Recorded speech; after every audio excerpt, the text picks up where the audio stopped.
this requires plastic. Ouch. Alright. Hey everyone, good morning. I'm gonna be playing and hopefully finishing I Am Future today. Hey, starting off right with a 78-month resub from Shlomi Ha. Hello Wander, how you doing today? Good, it's really rainy, so I figured, you know, get up, play some more I Am Future. I mean, I was already planning on this.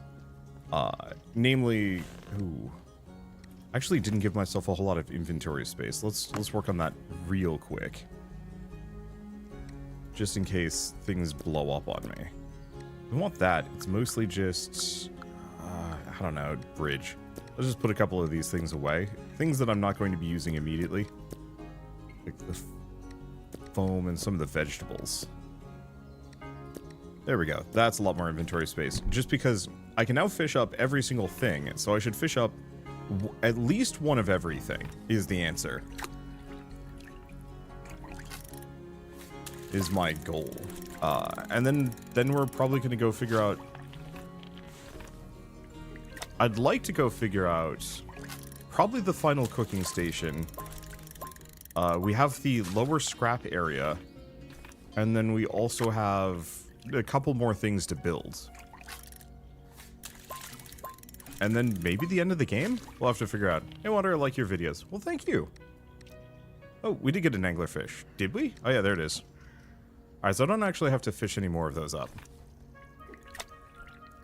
Oh, it's probably an eel or something. For a second, I thought the final fish for this bait was... Yeah, it's an electric eel. I thought it was just a bigger worm.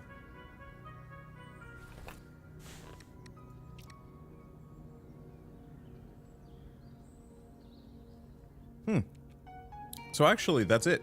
We've successfully fished everything. Let's fill out a little bit more, just because I'm probably going to need some amount of oil before we're done. And who knows, this guy might get me some other things. Also, thank you, I Am a Llama, for the 14-month resub. Oops. Goofed that one. Summon bigger worm. I mean, it would be pretty funny if you could actually fish up, like, progressively larger worms as, like, a secret, super layered fishing quest for this game.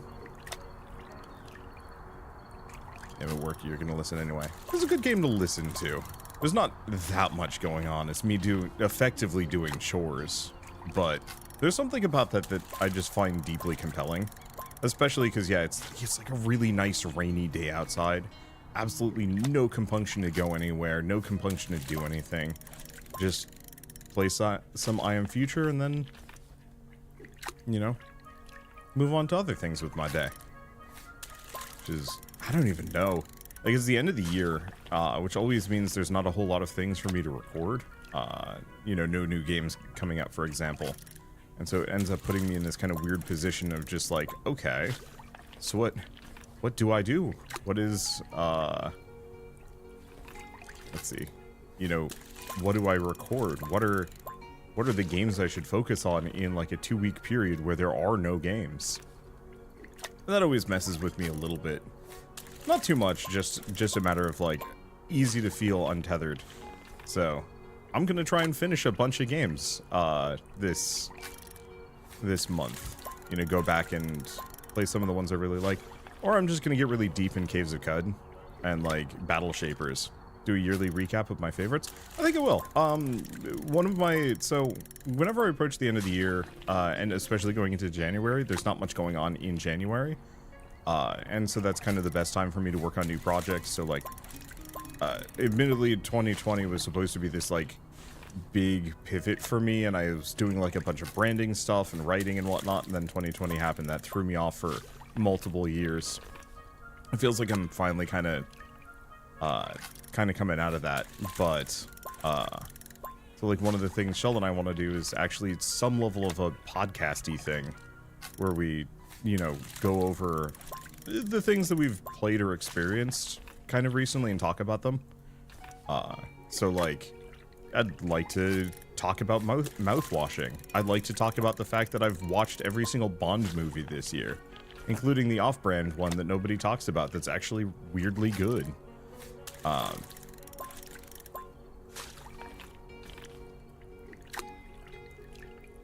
Yeah, game's almost over. Yeah. That's okay, we got other games to play. Like I said, I think possibly after this one I might get into Caves of Cud. I know I'd put it up to a vote, and Battle Shapers has like a bit of an advantage vote-wise, but I've been dreaming about Caves of Cud, and so I might have to tie-break it a little bit. But so yeah, as part of like pseudo-podcast topics, I think I would actually like to do yearly recap of like, hey, here are the best games just that I played.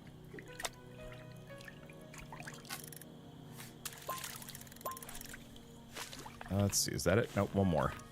Because I'd like to do recaps, specifically thinking about the Game Awards, both like regular Game Awards and the Indie Game Awards. I don't really like the whole category system. I actually find that to be kind of toxic. Like I put out a video on Balatro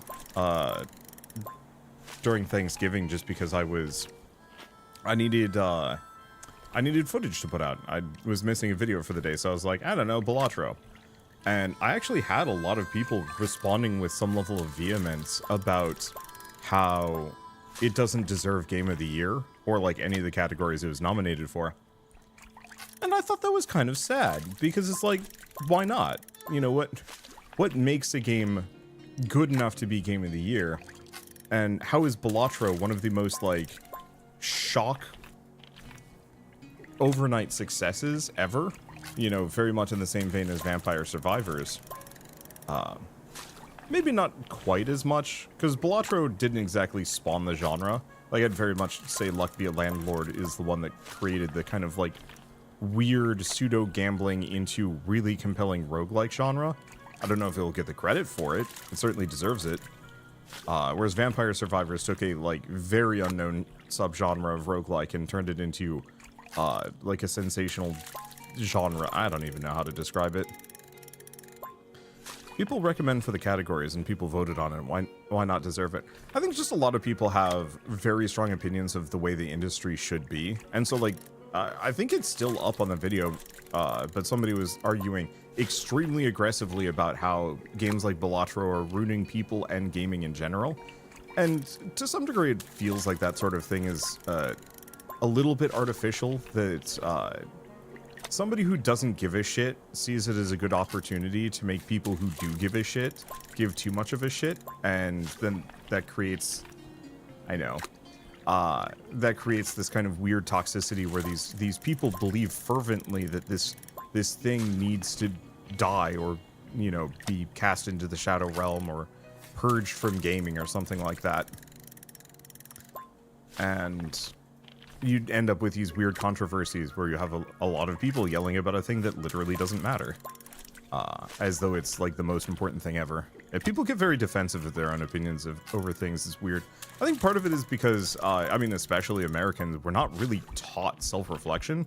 Like, it is not a cultural norm for us to be like, huh, I'm a dumbass. You know, that's very much something you just learn naturally, or you don't at all. This doesn't look like Icarus. Oh, shit. Did I forget to change my Twitch info? Give me a second. I was so focused on getting the YouTube side of things going that I completely forgot. Give me a second.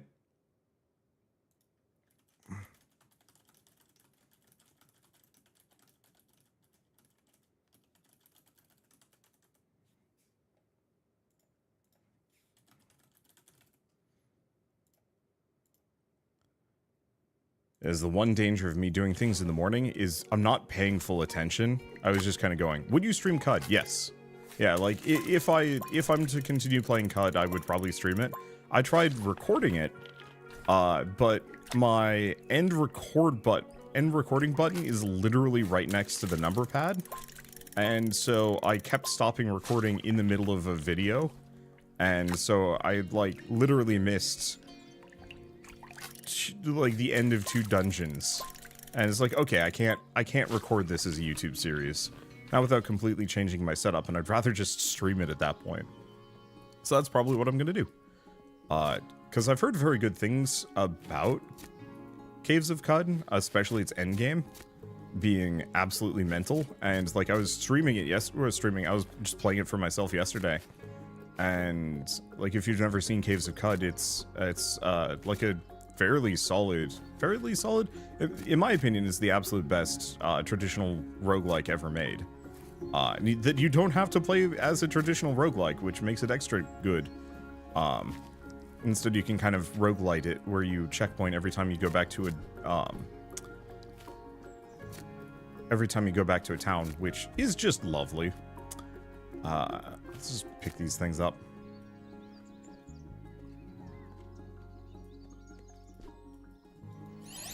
Boy, the teleporter system is just so nice. Okay, so big thing is we've got to water the plants. We've got to put some things away. I have a silly amount of fish, but I don't want to do anything with them yet. Let's leave that for a moment. So I guess let's just go back to pools closed, put everything away. Rod. And I'm just going to store all of the fish in here for the time being. Actually, really surprised I only got 2 small bug-eyed out of that. Weird. Oh well. Do you need to record something if you're streaming it? Can't you just download the VOD? Exactly. So what I was trying to do is I was trying to record like a YouTube series for it, and that's where things failed. And so I'm just not going to. Okay, let's find them buckets. Let's at least water these. I could potentially set up the sprinkler. But it's fine. If you can handle its learning curve in UI, Cut is amazing. Exactly. It's like super obsessed with how the game functions. I think my only immediate problem with playing it is I almost kind of want to know a good build before I go in. Because I keep starting over thinking, oh, but what if I go with a Chimera with like a gazillion arms and claws and just like rip into things? And then some part of me is like, yeah, but then I don't get to like really see the extent of the equipment system. And it's like, oh, but I could play as a Truekin and, you know, maybe I'd be able to, you know, mess around with cybernetics. And, you know, the list goes on and on. It's absolute madness. I enjoy it thoroughly and I'm looking forward to playing it, but there's some level of a, like, choice paralysis on that game is absolutely killer. Okay, let's just put this away. We want to upgrade the structure, finally. 6 batteries, hoy! I mean, we have 2 foam producers going simultaneously, so that actually makes this fairly doable, but still. Off to the post office, 30 boxes to ship for Christmas. Crives.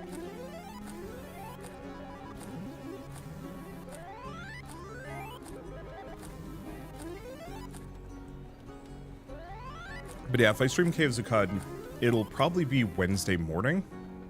I gotta figure out my exact schedule because busy and other things. Because tomorrow I'm going to be streaming Luma Island with Ash from Stumped, because they're doing Stumpmas, and I volunteered to join them for at least 2 streams. Let's see, are these... Oh, they're all almost done. That's very funny. I don't... Oh, I see. They're not done yet. Got it. It kind of has so many build possibilities. It's silly. You just do lots of runs figuring things out.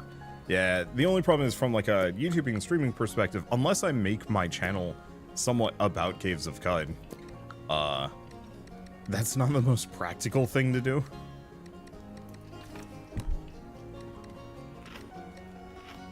Okay, so now what we do. Or, now what do we do? Well, it's daytime. Let's grab the wire, because I think I might want to look at upgrades and a couple other things. Do I not have any wire? I have no... Wait, no, I do have. I have 10 wire. And let's stop by the farms here and see how much money we've made. Because we've pretty much done everything. I could go for drone mega battery. You know, that's not the worst idea. So I'm going to need microchips. I'm going to need 3 batteries. Oh, we had 3. Oops. Whatever. Let's get drone mega battery and see what I can grab, too. I can understand that. For use, reading some guides on CUD builds, probably worth it. Most people I'd recommend blind, though. I mostly know what I'm doing. You know, just... couple points in regen, a lot of points in carapace, multiple arms, chimera, and maybe digging claws to give me some easy short blades, something like that. Is this live? No. Okay. Oh, it's cloudy. Ooh, that's gonna actually cause me some problems today. Well, whatever. Make it work. I'll just have to go chuck a bunch of biomass into the converter.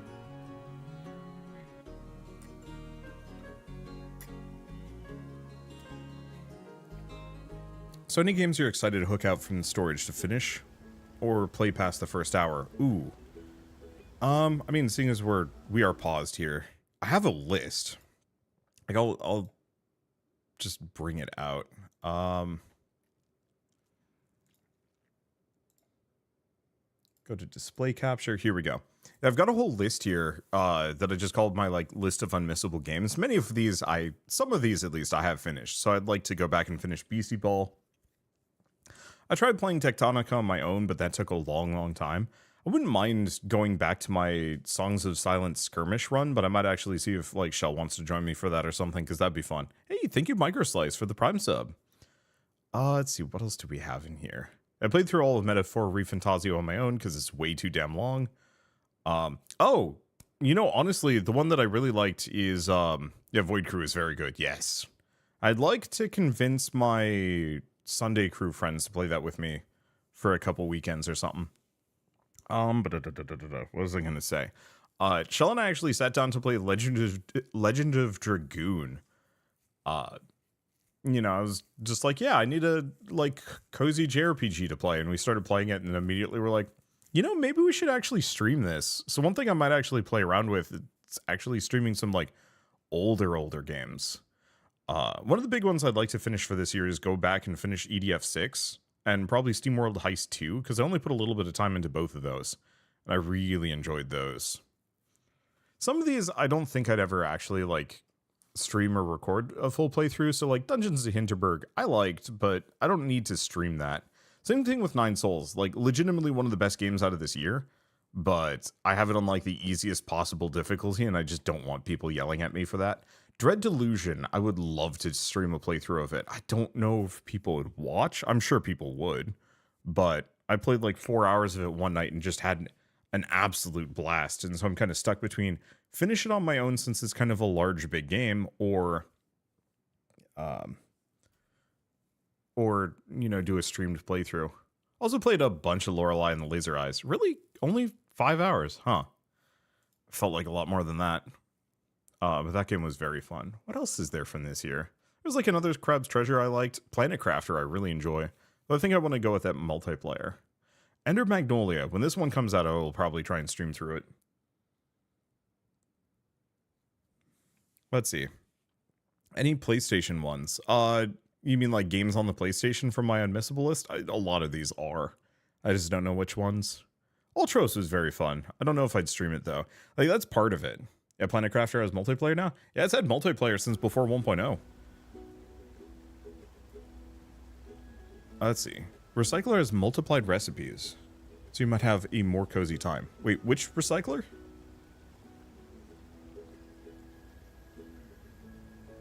Okay, so what do we want to do? Right. We have a quest to go to the carnival for some reason. But yeah, at some point I will publicize my list of unmissable games. I mean, so much of it is on my Steam curator page just by default. So, if you're ever curious about what games I recommend, I try to keep that somewhat updated. Okay, Prospero Carnival. Oh, this is Rocco, evil clown virus. Just a joke, senor. It's Prospero. I still have access. This is Rocco, the evil clown virus. Just a joke, senor. It's Prospero. I still have access to the announcement system. So I'll help you look for the locator. The carnival is smaller now, but the House of Horrors is still the biggest Ferris wheel around. House of Horrors and the biggest Ferris wheel around are still there. Go and see and punch your ticket first. Okay, 1 ticket please, and we go in. Yeah, the recycler I dump blue and black goop into. Got it. I should upgrade that thing. Okay, there's our locator, right on the Ferris wheel, but things aren't as simple as they seem. The car it's in is underwater, don't you see? I'm a wizard, so trust me, the activation panel should be around here somewhere. If the wheel isn't too rusty, we'll be able to raise the car right out of the water.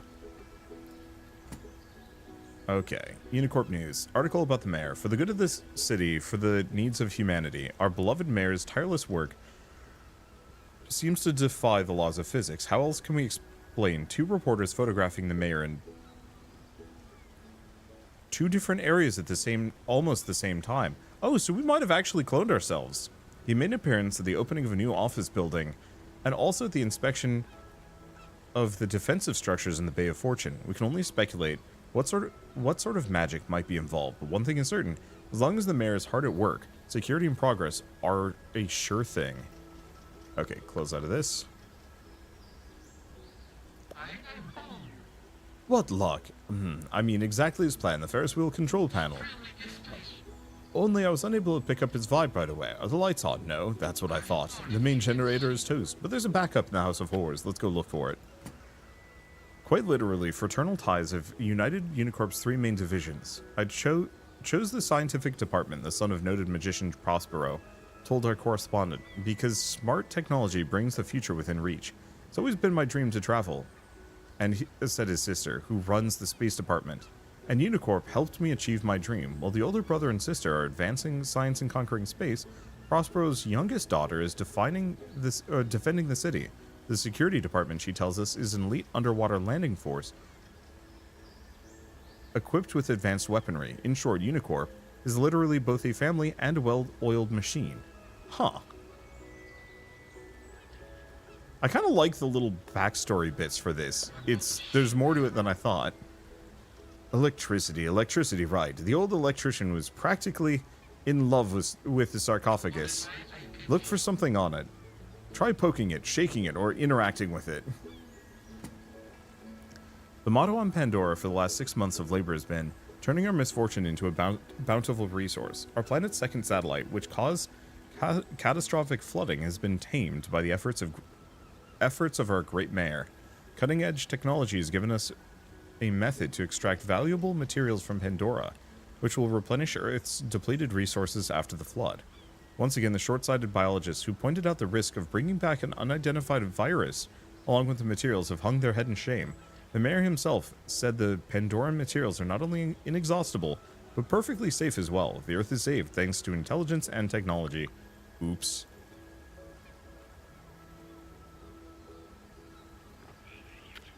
Okay. Backup power turned on. Incredible. Now the park is at your disposal. Just need the Ferris wheel up and running. Okay. Start the Ferris wheel. And by now you've been and now that you've been amazed by my paranormal activities, take the locator back to your fortress. It's done. How wonderful. Hurry back soon. Not much more left to solve. Okay, so if I do go back home, does it actually take me back home or just back out to the main menu?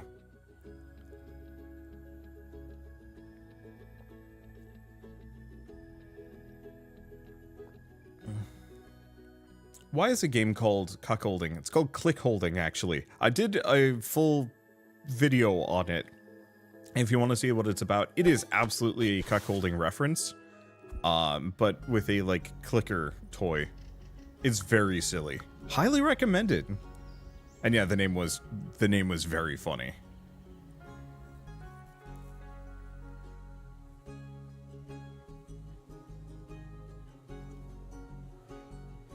But yeah, it could have just been a bodyguard or actor double or something like that as well.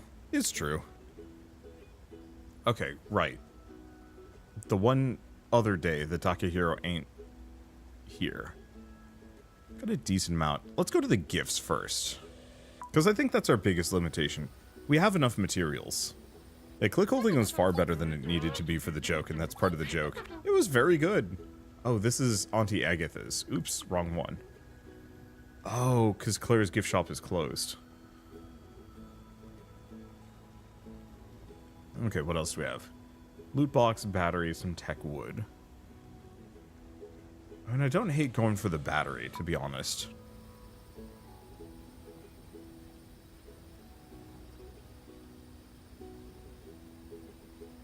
I think a lot of these are closed for today, yeah.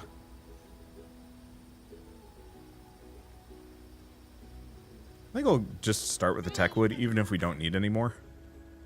Let's see, so what can I buy?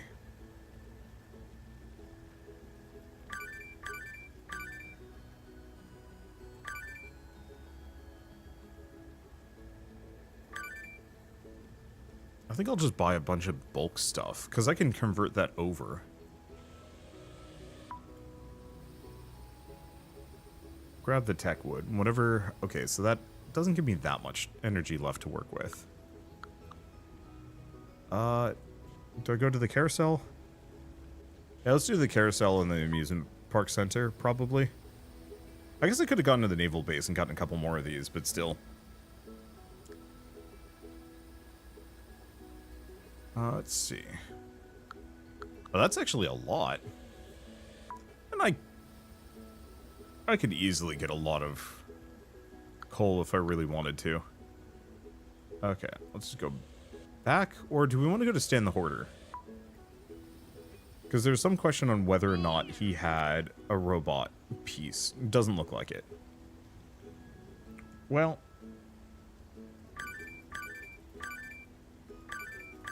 I'm just going to buy as much plastic as I have money for. There we go. And we'll go back. I'm sure we can actually scrap more from that new area. But, let's see. So what was I going to say? I don't know.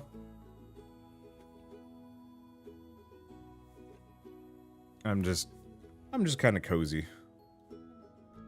I don't know if we turn the temp up in here, but it's like the perfect temperature for me. Like just cool enough that I can wear pants. You did turn up the heat? Okay. Yeah, just enough that I can wear pants and socks, but not cold enough that I need to put on a hoodie. Okay. Locating construction resource. So it actually seems like a number of these might be out of things to do. Let's see. So we'll set this one to an engineer.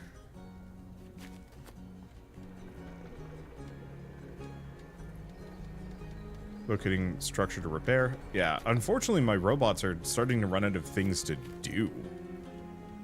Which is entirely fine, actually. Okay. Right, and that entire trip, nothing was running. It was a little bit of a tragedy. Okay, so this is the atomic synthesizer. So I need pipes, matrices, a lot of frames.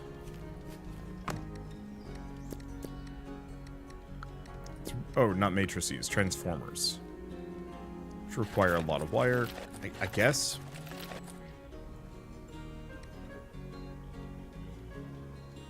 Make as many as I can. Where is the wire? Oh, because we have the bulk. I don't actually remember where to convert the bulk down. Is it this thing? It is. Maybe. No.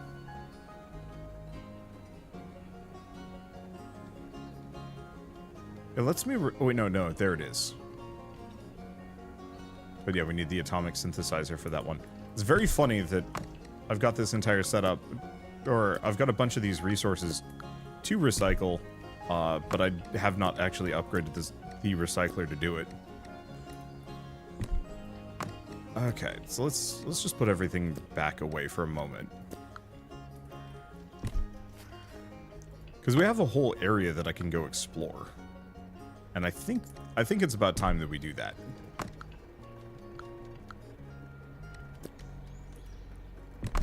Alright, we want to go back to this.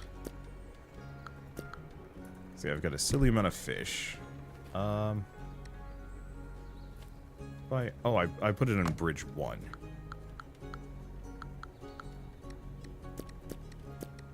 Okay, grab the rest of these. The rest of that can just stay. I think we can just leave the batteries here. Okay, cool. Oh. Alternatively, let's grab those batteries. I need to make a couple more. Okay. So the reason why I want to do this is if I can have a teleport gate with me, I can potentially hook it up. Oops. Oh, I have to actually grab the reactors. You can trade the purple coins for furniture. Yeah, but I don't really want furniture. Like, I don't know, call me a utilitarian. I don't play these games to decorate my base.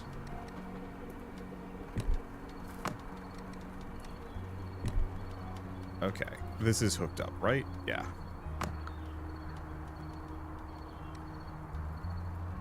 Let's go back to pools closed. We want to just convert a bunch of these wormtails into biomass. Because unless we get more sun, we're actually going to be out of power.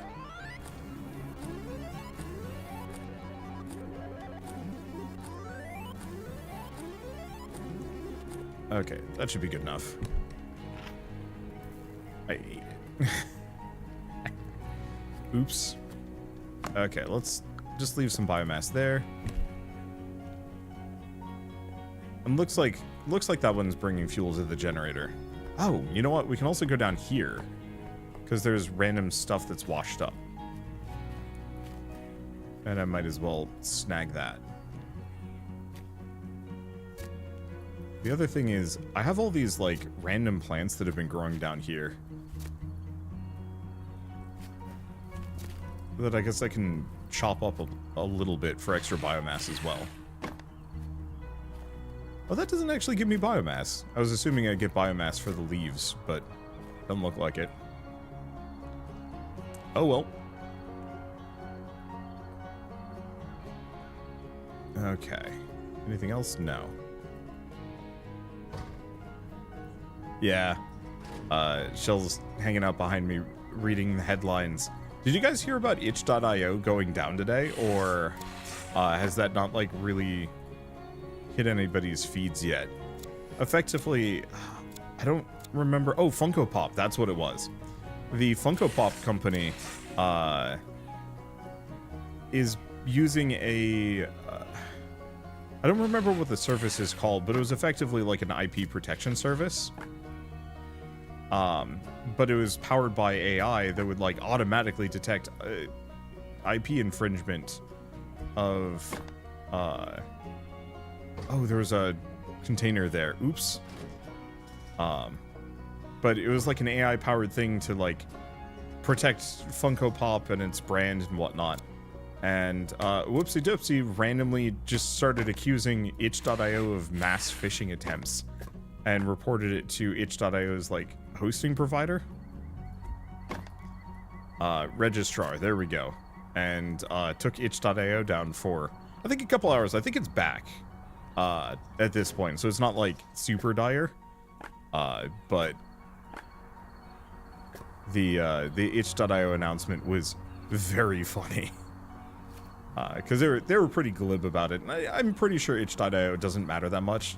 If anything, it helps them from, like, a notoriety perspective. But, well, notoriety isn't the right word.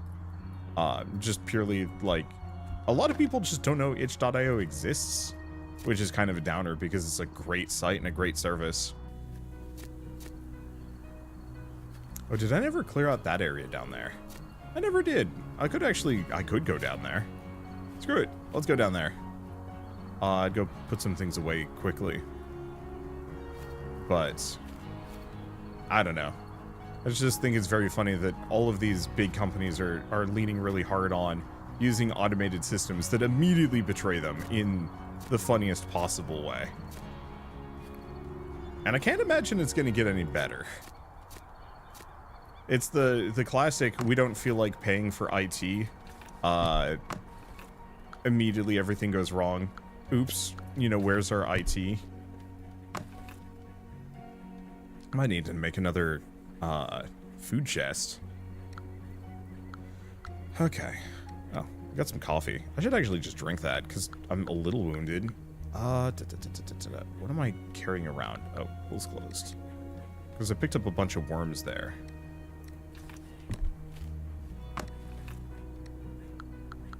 It was bridge 1.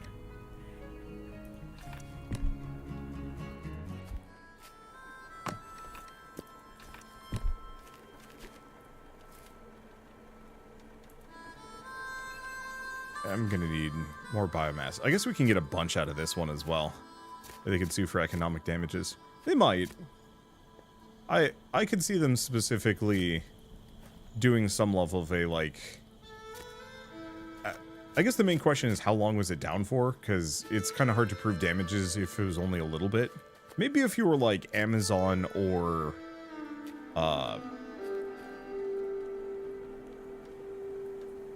you know, if it was like Amazon or some other big site or service. I wonder if the... Oh, okay, so the battery still actually has a decent amount, so we don't need to worry about our power that badly. That's good. But yeah, hopefully itch.io does some level of like, no, you can't do this again. But it's, I don't know, I feel like these things are just going to keep backfiring on people, and it's always going to be slightly funny and also a little sad. Let's just put the plastic there. Okay. So, see how much foam we've picked up? Not too much. Oop, that's the plastic. We need the foam. There we go. I've got the teleporter on me. I was gonna go check... Well, okay. We have some options. Oh, we've got some really good options, actually. Because I've got the teleporter with me, I can just bring that around, carry a effectively carry a town portal with me. Let's see. So let's just put this here. Snag this. Because what I can do is... Oh. Warp here. Okay, so it's Heavenly Bridge. Let's go back to the gates of Cosmopolis. I'm actually going to just take this back with me. I think we only want to have one teleporter. Ever. And I'm just going to use it as a town portal system. Maybe? Oh, this isn't going to work now that I have 3. I guess I could deconstruct... Can I? Yeah, I can deconstruct one. So the main reason why I might only want one is because it's faster. I guess I wish I could just make it so that the one is default, but whatever. Yeah, yellow flowers can go into the reactor. I actually never powered that. Or got that upgrade, so... Oops. It's fine.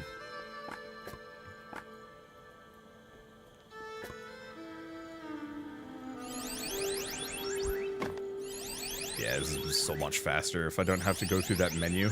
I actually kind of wish I could manually link some of these things together.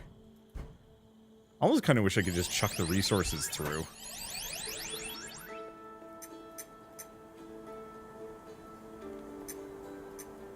Should probably eat so I can actually hold more resources.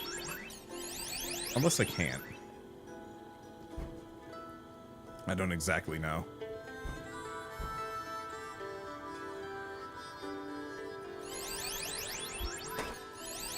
There we go. Grab a couple of these, and it's a proper sunny day. Good. Alright.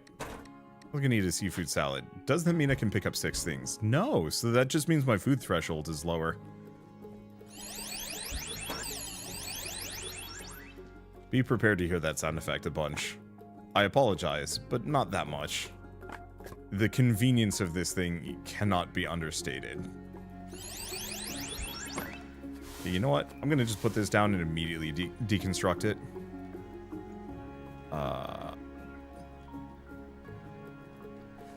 Okay, demolish structure. Oop. Good as it is, we only want one of these.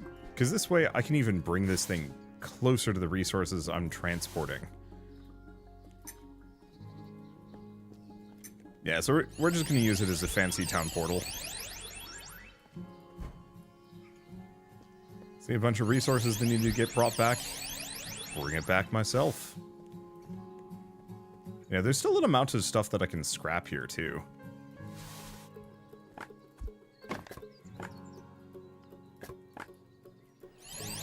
And, like, there's also some question of, do we need all of this? And the answer is, probably not.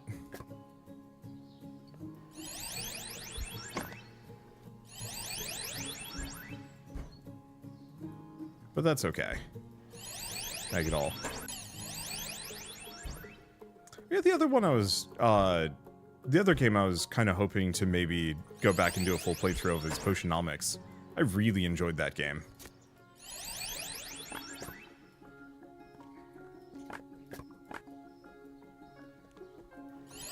Like, all 3 times that I've done a video on the very beginning of it, I've never gone past that, and it feels like it would be fun to go back and play that one.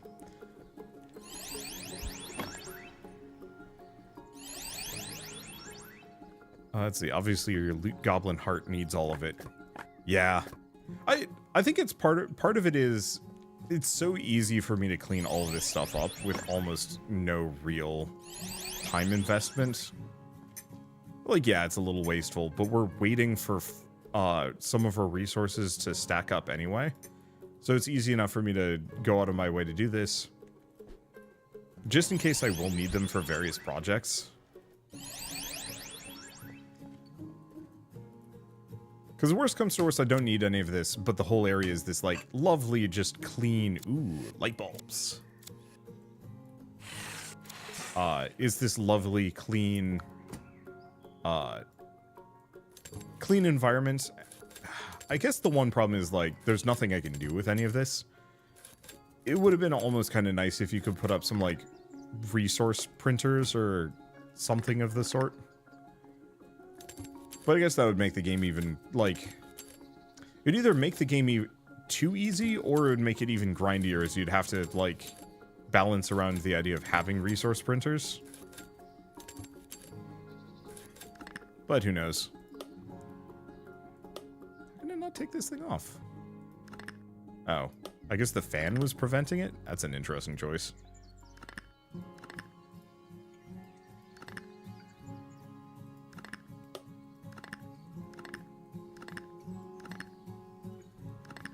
Okay, what is left? It's always one thing. There we go. Do wish they did some pitch randomization for the teleporter, though. Absolutely. I'm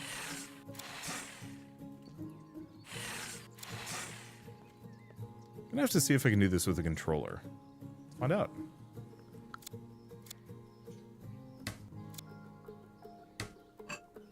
Yep.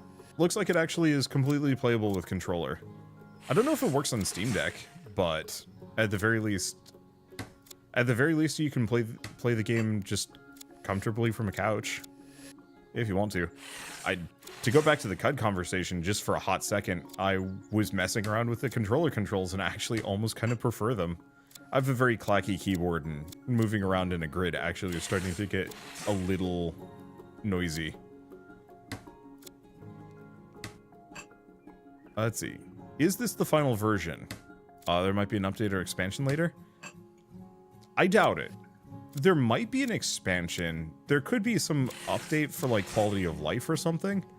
But apart from them potentially adding other sub-zones, like, to explore down kind of around the skyscraper, there's not really much left for them to add.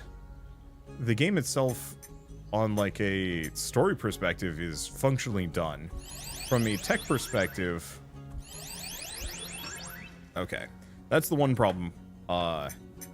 Controller doesn't quite have the precision, so it said press A to drop, and then my character went through the teleporter instead. Not really much of an issue, but still.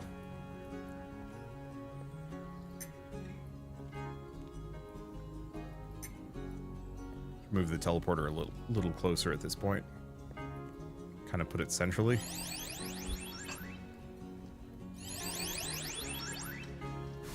There we go. Morning, Wander and chat. Good morning. I used to kind of shy away from the idea of streaming in the morning, but it's kind of nice. Easy to get my day out of the way. And then have time for other things later. Let's see, is there another use for paint cans? Not that I know of, unfortunately. I think my biggest frustration with this game is very much the paint cans being extremely pointless. Like, painting is nice, but I kind of wish I manually was choosing. I wish I was manually choosing to make the paint, as opposed to just random things giving me paint that now I have to store. Because otherwise I'm just gonna run around painting things for no clear reason.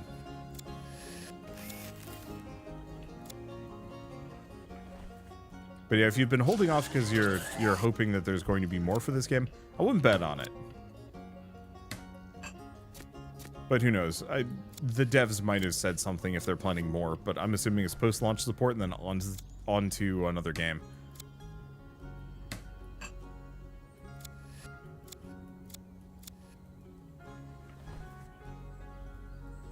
Let's see. Really, you'd think there would be more ideas, at least a scooter for getting around, or a racetrack or something. I feel like a racetrack would be a completely different game. Same thing with mini golf. Like, there's ideas that you could pack into this, I'm sure. Or, like, more things you could pack into this, I'm sure. But all of that is extremely auxiliary. And probably doesn't make too much of an immediate difference. Now, you know what? Let's go back here real quick. Dump some things off. And then I'm going to just turn off the biogenerator because we don't need it at the moment.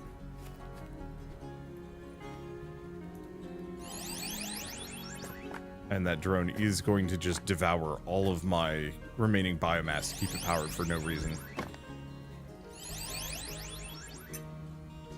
I don't know.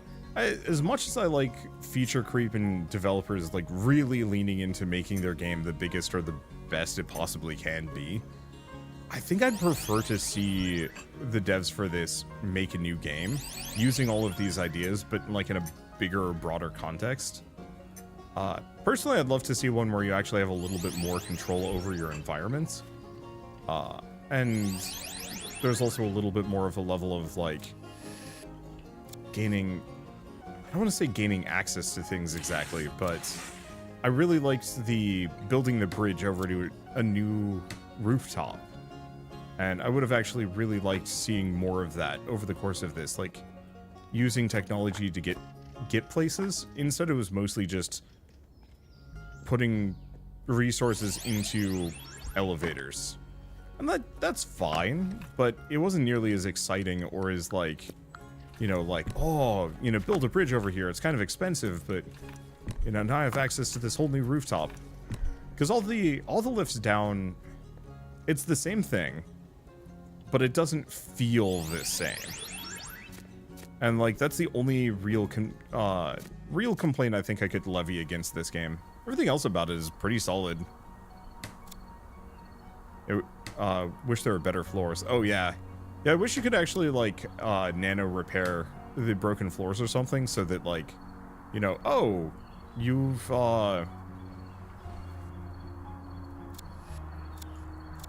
you know, you filled it in with the like filler bits. Did something just go flying away or oh, it's just whizzing into my inventory really fast. Huh. Don't think I ever noticed that before. But yeah, you've patched the gap, now you fill it over with, you know, paste, and that mimics the area around it or something. This still looks fine, but it definitely does look a little bare bones. Maybe intentionally. Ooh, yeah, I mean, if you could paint... There was a kind of decorative flooring / pathway that I could have...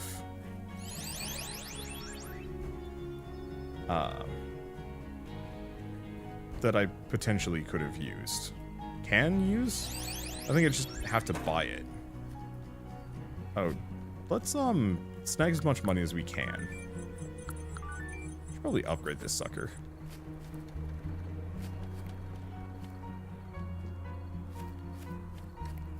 What's my inventory doing? I've got enough space. We should send the drone out before I go too far. Oh, is that not hooked up by wire? It's not. I do have wire. Oh, it's because I haven't upgraded this one. I'll work on that in a hot second.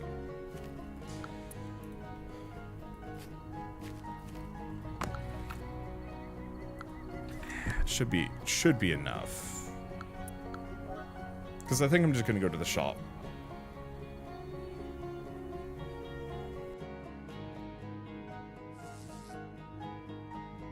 Because we still need friendship points more than anything else. Claire's gift shop. There we go.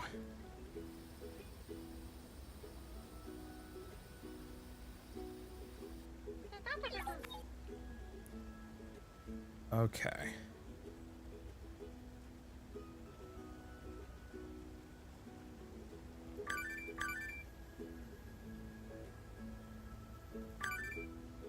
Let's just go for that for the time being.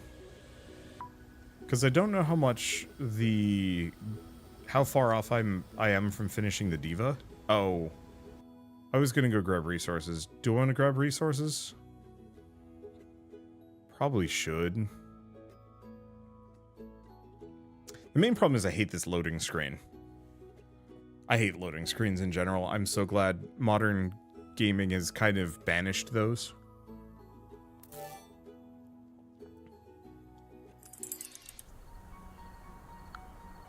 Okay, let's do it again.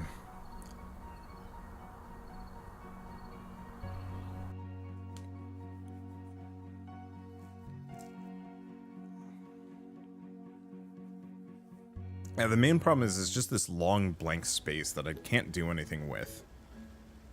Let's see. Let's go to the sunken subway. Milk and cookies. There's a bunch of plastic. Oh, that was like all of my juice. Oh, it's fine. Banished or hidden them well. This is true.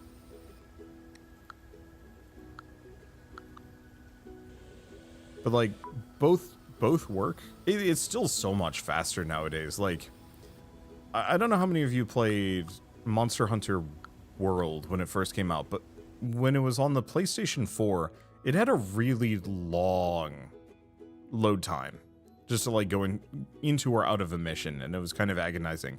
And then as soon as the PC version came out, I started playing it again, and the load times were just near instant.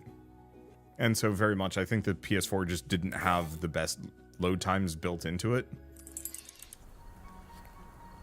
And or they didn't care to optimize it, which is also entirely possible.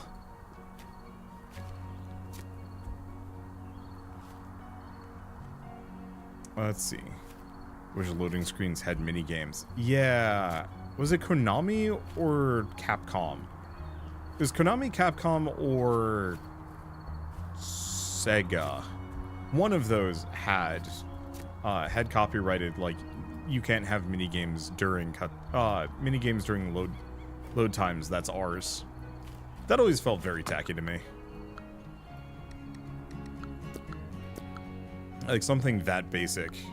Oh, you know what? Let's actually take a bunch of this paper over. Because I'm pretty sure I can turn that into biomass as well.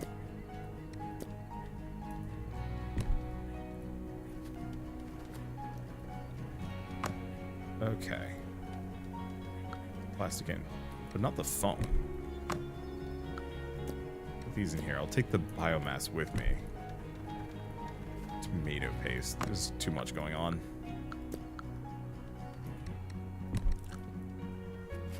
Eat the seafood salad.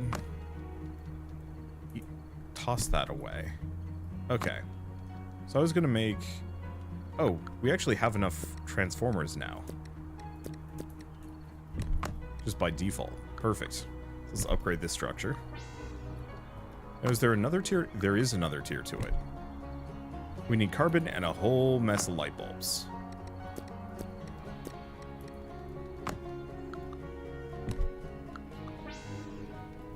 Okay, so now we have the ion synthesizer, which should let me recycle anything and everything. Does it push completed products? No, but it does give me a bunch. Yeah, that one store is extremely helpful. Let's see. We can also turn paper into biomass, which is helpful as well. I didn't know that. Some LEGO flag games had an asteroid shooter and a sliding puzzle. They might have paid licensing for it, or they just were like just ignoring the copyright. I have no idea. Is it copyright? No, it was a patent. Patents are silly. I don't really like them that much. Like, I get it. You do need some level of prevention, so you can't just have, like, Sears stealing people's tool designs and selling them as their own. Which Sears absolutely did a lot, and that was a huge issue. But there are a lot of people that just, like, come up with the most generic patent ever and then get extremely wealthy off of it.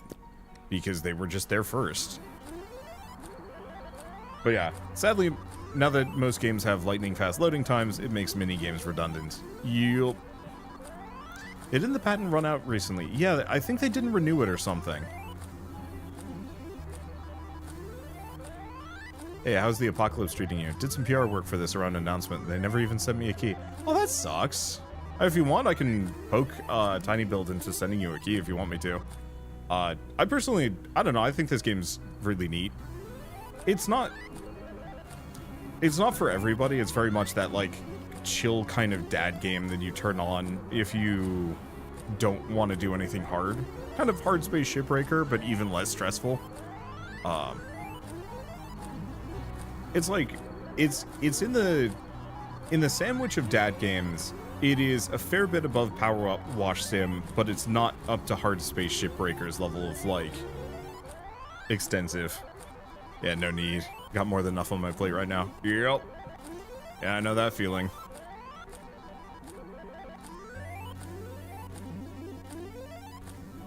Let's see. One thing I wish I could do with a lot of these is I really wish I could say, hey, do this 10 times. The fact that I have to sit here and hold this down is a little maddening.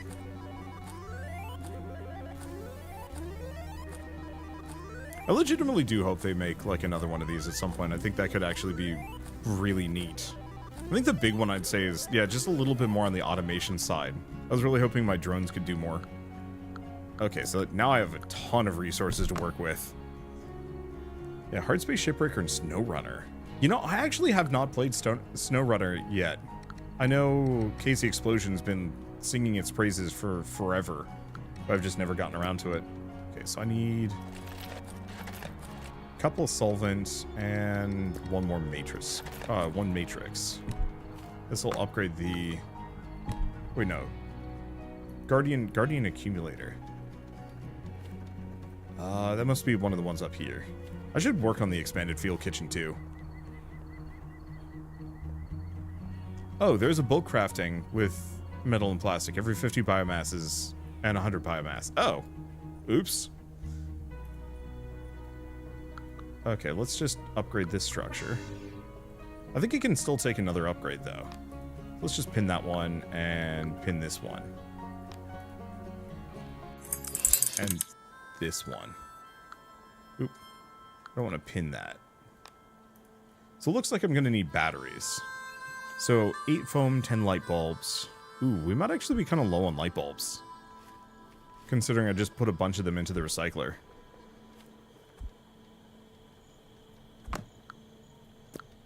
I could make them. They are cheap enough. Batteries. Yeah, I don't have any batteries either.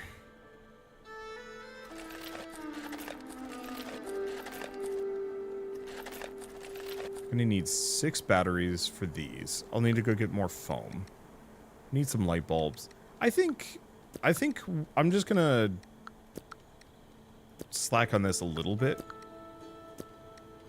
Let's go deliver some things, because I've got all these cards that I can give away.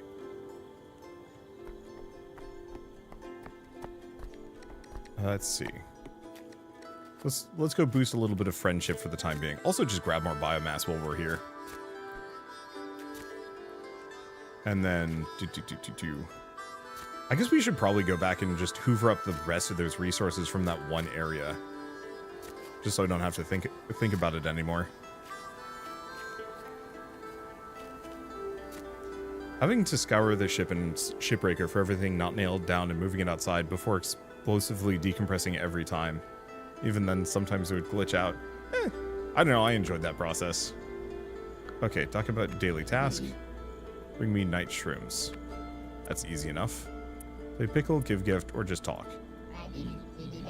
Okay, what is he? I have no idea why he has an exclamation mark. I guess we just deliver a bunch of things to him. There we go. Good to see you again. Come by for dinner sometime. I'll even let you use my kitchen. Do you even have a kitchen? Okay, play pickle. We want 46%. That's like here-ish. Perfect. Okay. Goodbye. I don't know why he has an exclamation mark.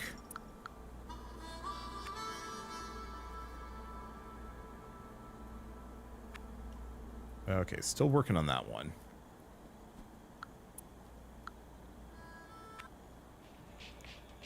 I forgot that her mini, or I might actually have a daily quest for one of these characters that I should go do.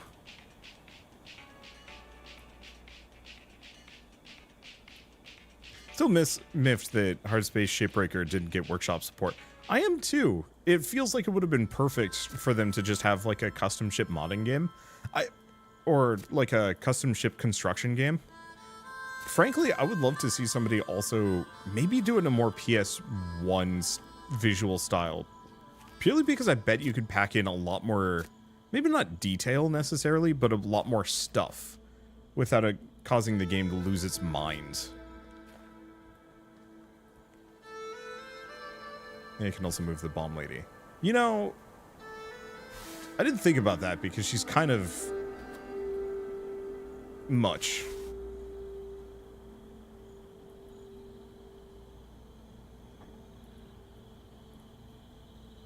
But there we go. All right. Play bomb therapy.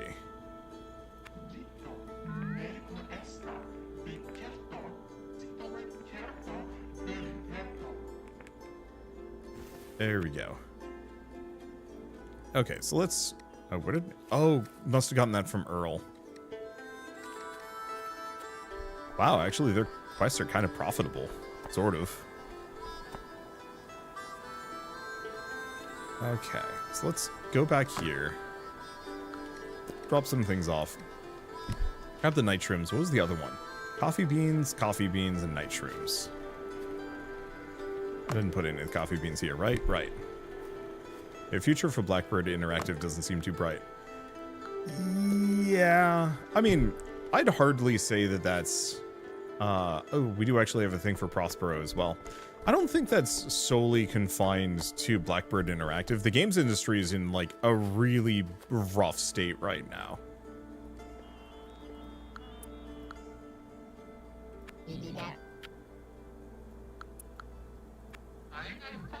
Okay, blueberries. Coffee beans. And coffee beans. Okay, Prospero. Talk to Prospero. Good news. Locator makes my supernatural powers truly super, and the bad news is the identity of the Anonymous. You know him, it's Earl. Wait, Earl? Like, huh. Hi, I was rewatching season 8 of the culinary show in my head. What episode it was? Sorry I can't show you. Earl, Prospero helped me find the source of the anonymous message I received at the housewarming party. It was you, but why? Ah, boss, I feel like I'm such an idiot. Believe me, my friend, forgive my baseless accusations. If you can, I can tell you're not a bad person. But as soon as we met, I remembered all the bad things you did. You're the one with amnesia. I remember your wrongdoings. Do you know where to find answers? In the Unicorp office, in the factory district. Right now, I wouldn't even say you're capable of destroying an entire planet. Okay, it's weird because he's got an exclamation mark as though he has something to do. Or want me to do. Do I have a new daily task? Well, that's convenient. Turn to the quest right before dawn, and all of a sudden I've got a bunch more quests to do. Okay. And more dancing, just because we're here.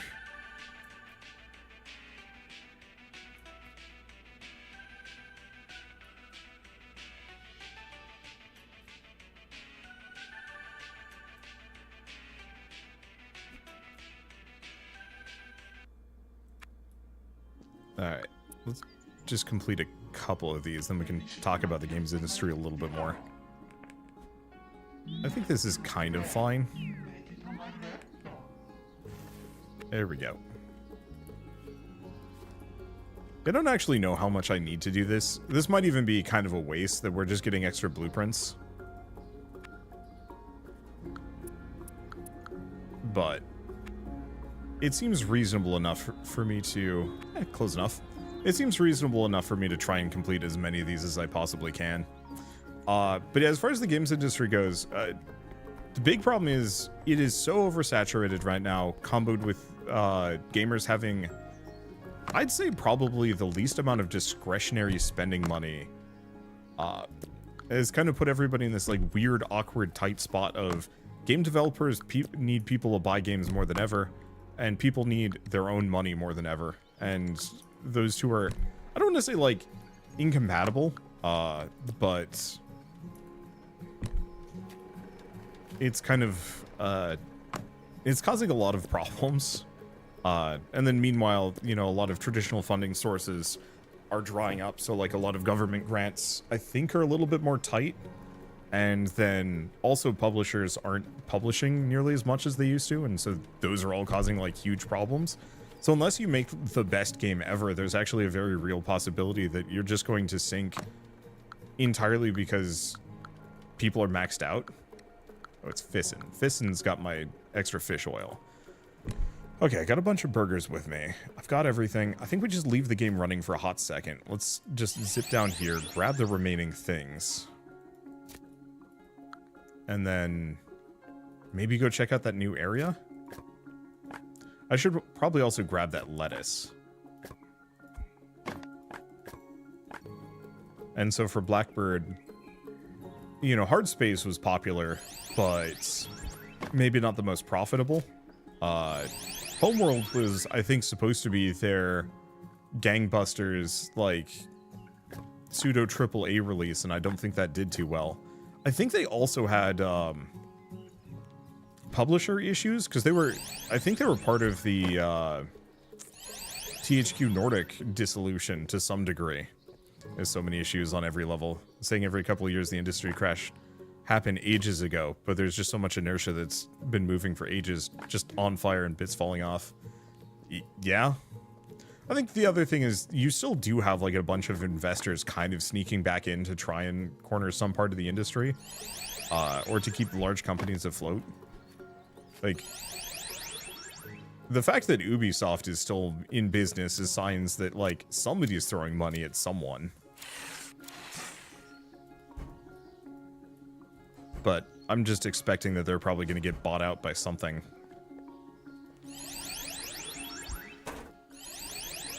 And, like, after the Blizzard acquisition, I don't really have a whole lot of faith in parent companies, or, like, new parent companies coming in and just hoovering up, you know, pre-existing developers, because that just, you know, can work, but I'm not betting on it. Put this away. Let's see. They're currently in buyout by Tencent. Oh, really? I didn't actually hear the news that Ubisoft was in that. I thought they were shopping for buyers.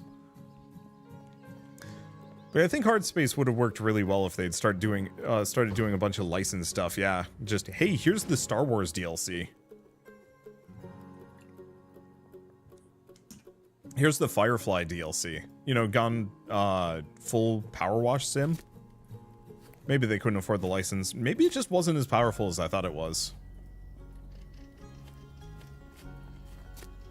Or powerful? Popular. Popular.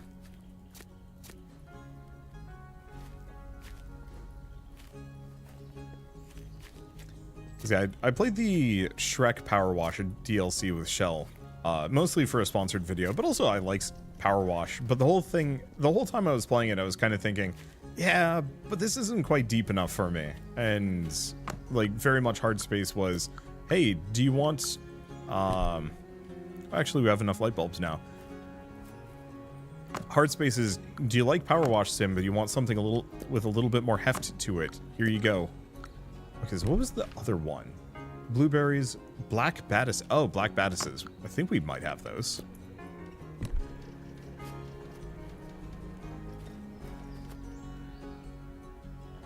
Okay, if you max your friendship out with the quest people, you get 2 free things from them every day.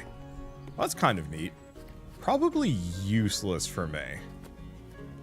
Alright, I was gonna find the black badises.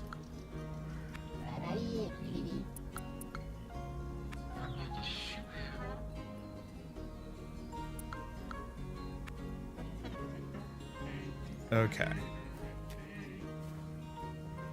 So, I'm just gonna put the teleporter down here for the time being, just so I can go back easy.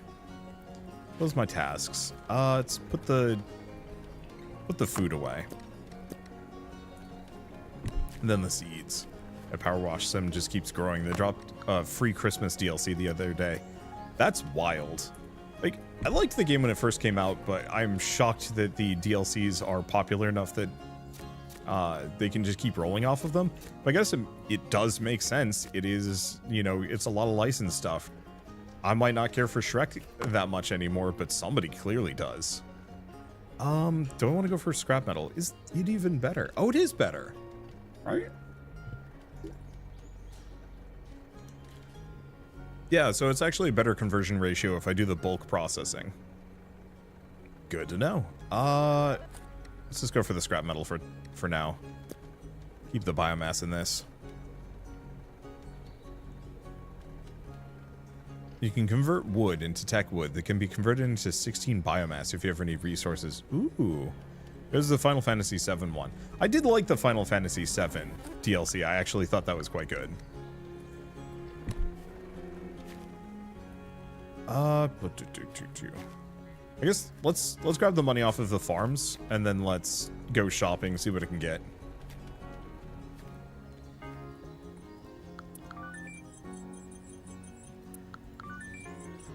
And then do we... Oh, it's a cloudy day. Then again, we have 3 batteries now. And not a lot of my things are using power when I'm just running around.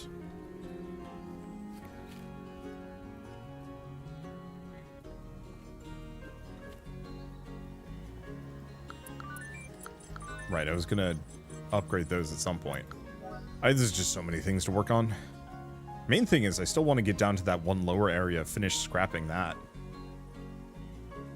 Watch me actually just finish the game by going to the headquarters. There's probably a little bit more than this. Okay, Unicorp office. Building was once considered the most prestigious place to work. Now all that's left are Megal systems and corporate secrets.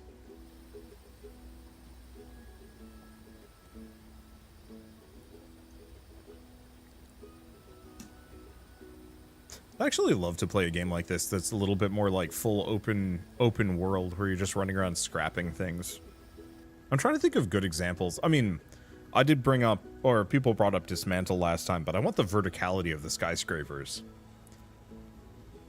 The Unicorp terminal welcomes you. To learn more, select a file. Project Pandora. First batch of super materials extracted from the meteorite Pandora from the ancient Greek All Gift has been sent to Earth's orbit. The celestial body has such enormous mass, the scientists predict its interaction with our planets will have dire or even catastrophic consequences ranging from climate change to cataclysms. 3-phase preparations must be initiated before it's too late. The phases are Cosmopolis, Neolife, and Eden. Cosmopolis. With the installation of heavy-duty barriers and modular dividers, the first phase of preparation for Situation Alpha is complete. Citizens of value to the city have been relocated to underground shelters. These preparations were carried out in strict secrecy. The media spread information about routine inspections related to the construction of a subway line. Given Cosmopolis' high elevation above sea level, we can conclude that the city is fortified enough to survive a global flood. Neolife.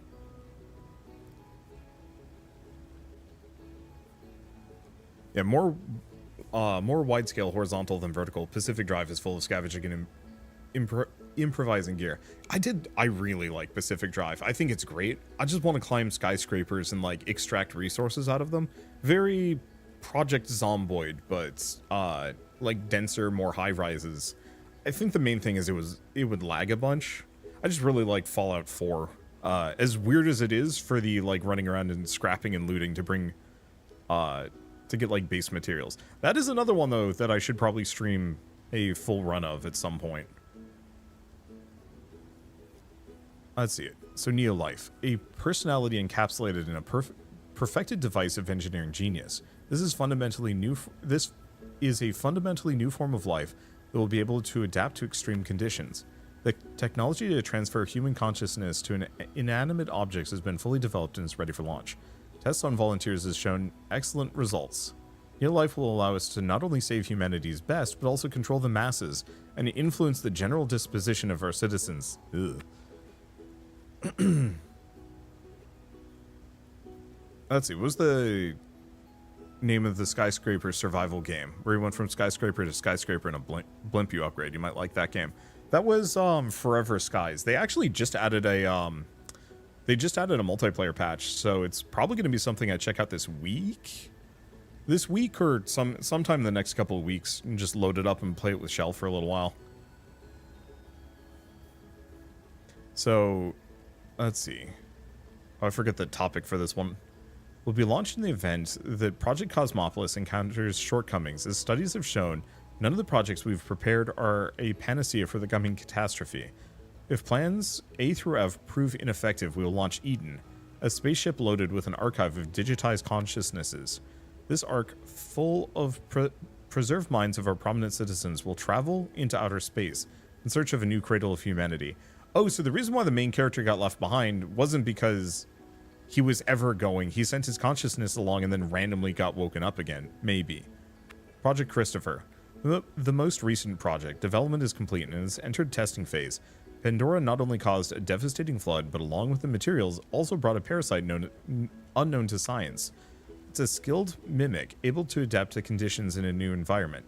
No effective method to combat this enemy has been found. Lucius has chosen to take a place as a passenger on Eden. He will leave hundreds of clones of his brother on Earth, clones designed to make the planet a better place. So, the reason why we're an amnesiac isn't because we were Lucius, we're just Lucius's brother, who's just been dumped here. Okay, that's a nice twist. I probably should have seen it coming, but I'll give credit. It's probably just get 3 free foam? Sure. Less existentially terrifying Soma. I still gotta play Soma. The existential dread is actually a turnoff. Hey Anna, how's it going? How has Stumpmas been for you? Also, I guess people in chat and is my good friend from Stumped. They are currently doing a big charity. What is it? 10 days of charity streaming? With, I guess this time they expanded it, so it's a bunch of people working together too. But I've joined them for Sons of the Forest, which was an absolute blast. It is 12 days. Okay, it's off by a little bit. Do you want to grab some Zen pictures? Sure. They're probably the one I'm furthest behind on. Or not. And then, yeah, I'll be back for Loom Island tomorrow as well. Tiny Glade seems like a charming little city builder one might like. It's on my list. So my main problem with Tiny Glade is, as far as I could tell, it's just a Zen builder, just like Townscaper. My problem with games like that is just, I actually need some level of, like, goal setting. And if I don't get that, I actually start losing a little bit of connection to the game. I like playing with Legos because I was building toys, whereas I never liked building with blocks because I was just building a building that would sit there, if that makes sense. Maybe VIP Anna. I completely forgot that I could do that.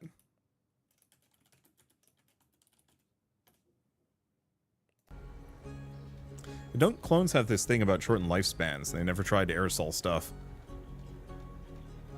Okay, wait.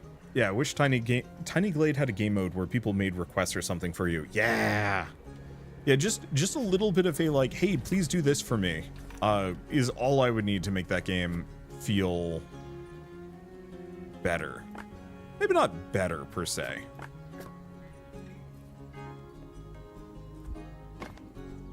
Okay.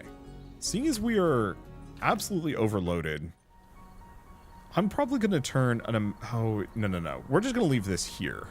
I wish I could actually tell my bots to manage this.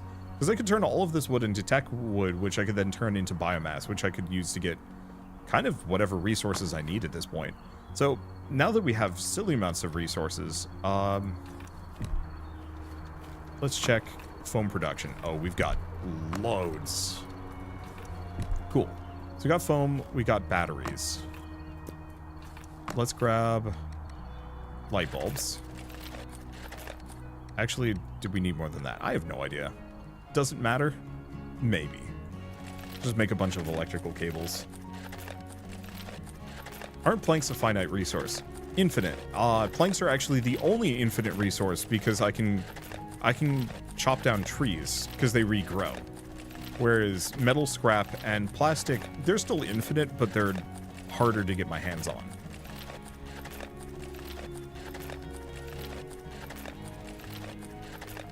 Okay, so let's grab these. Let's grab some frames.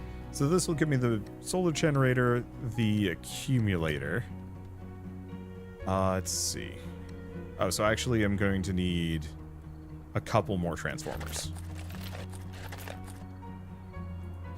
Okay, that should be good enough, at least for now.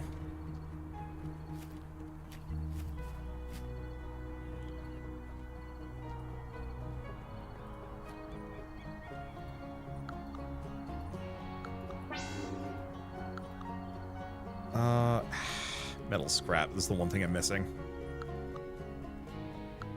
I think I just have so much metal scrap that I was just assuming I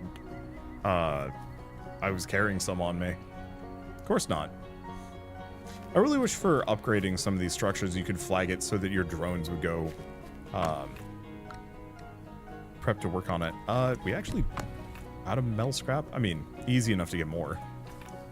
I guess let's do that tech wood thing that I was planning on.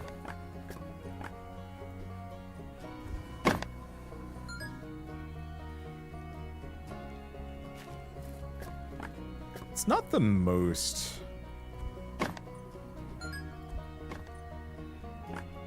time efficient method of getting resources, the one downer. But whatever. Okay, so we can get a bunch of biomass. Put this in here. And then we want to do... So is this even more? Oh, this is even more efficient.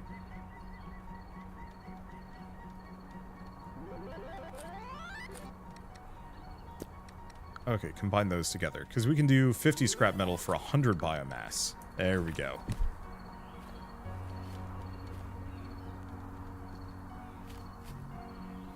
Let's see. Any thoughts on any of the My Time games? Like My Time at Porsche? Oh, so I don't know how to feel about that one. So I've talked about, well, I kind of know how to feel about them. It's just maybe not positive. The upcoming My Time at Porsche game had its cover art partly generated with AI, and that's usually that is always a do not cover. Like, if a game is using generative AI for any reason, I don't touch it. It's just not my thing. Don't want anything to do with it. Don't want to support that business practice. So I haven't, like, thought too hard about that game because of that. I think I did hear that maybe it was a mistake, but I'm not touching it until they've rectified that, and I will have to, like, double check and make sure that that is true. Because, yeah, I just don't want to cover it. Don't want to do it. I need more biomass for that. Ouch. Oh well, doesn't matter. Whether they use AI for it. Just the cover art, but even then, that's enough for me. Like, there's a lot of developers who will be like, hey, cover my game. I'm like, you know this was, like, your cover art was generated with AI. I can't do that. And then a lot of them will then just not talk to me instead of respond. So, I don't know. I have a little patience for it. My assumption is... yeah, some developers straight up don't even realize that, you know, whatever artist that they had hired either from Fiverr or even their, like, in-house artist might have used it and they just had no clue. Yeah, or they buy assets. That's a super common one. Are we talking about my time at Evershine? We are talking about my time at Evershine.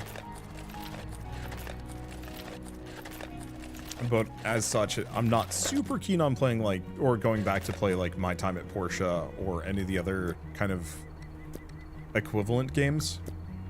As much as I enjoyed my time at Porsche and Sandrock, they were also kind of long and big and kind of tiring. Okay, so I'm gonna need, what is this? 6 batteries.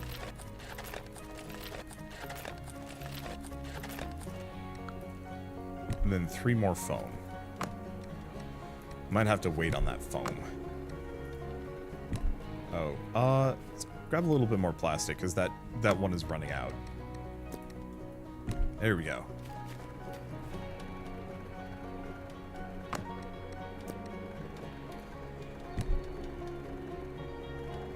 Let's see. Do not know an author who got their post on Reddit banned because they said she had AI art, despite being able to prove the artist had sketches the whole process.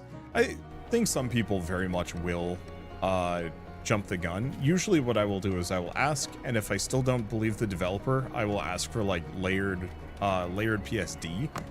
Because the moment I can actually look at the artwork and the layers that were used to make it, it's a lot more obvious whether or not it was generated. Because AI does not do layers, and you can't fake it that well, because you're gonna have a bunch of weird things baked in strange places that don't make any sense. And usually by the time I get to that stage and I'm like, hey, I can't cover this, most of the devs just stop talking to me. 1 or 2 of them have actually said like, oops, we didn't mean for that to happen. Here, let's fix it. And they like overhaul a lot of the art, and it's like, okay, then I can cover your game. That's easy. Like there was Vellum. I really liked Vellum. As far as like a new roguelike that came out, and they had bought icons from like just an asset store, and turns out they were all AI generated, and that sucks. And so I actually like didn't cover their game because of it, and they saw me posting about it, I think on Twitter, where I was just like, yeah, I don't cover games with AI, and they're like, oh, that's why Wander didn't cover our game.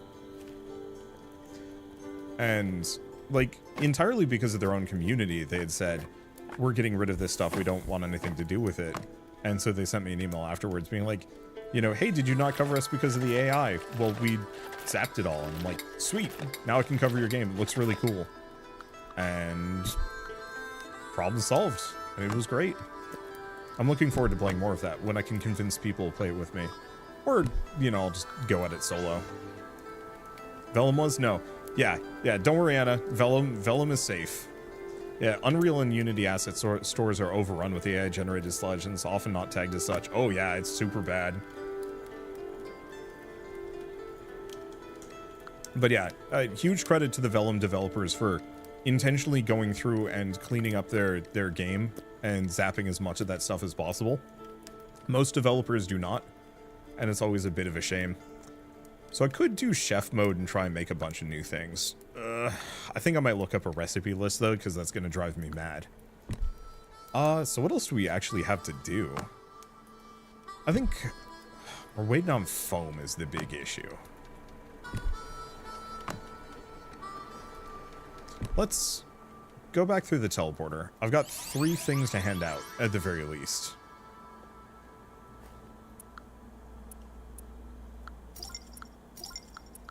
There we go. Nope, unavailable today. We don't have any tasks except for share the news with all the characters and get the black badises. I think I'm going to leave that just in case it puts us on the end game. So, Barbara's a close friend. Earl's close to best friend. Marquin's actually almost done. And Prospero is actually the one I've been ignoring the most. Okay, so let's take this over to the... Let's take this over to the other lift, because I can walk across the bridge easy to get to that one. But Artcraft? Steam page for that looks absolutely positive. Literally don't think I've heard of that before. I apologize. I'm usually pretty good at like keeping my ear to the ground with new releases and whatnot. Every once in a while, there's some that I just like 100% miss. Let's see. One thing you're kind of okay with it is solo developers using it for translation. I'm mixed. I'm not happy about it, largely because it's still using people's work as training data. And it's a very easy thing to immediately be like, well, then solo developers can use it for anything.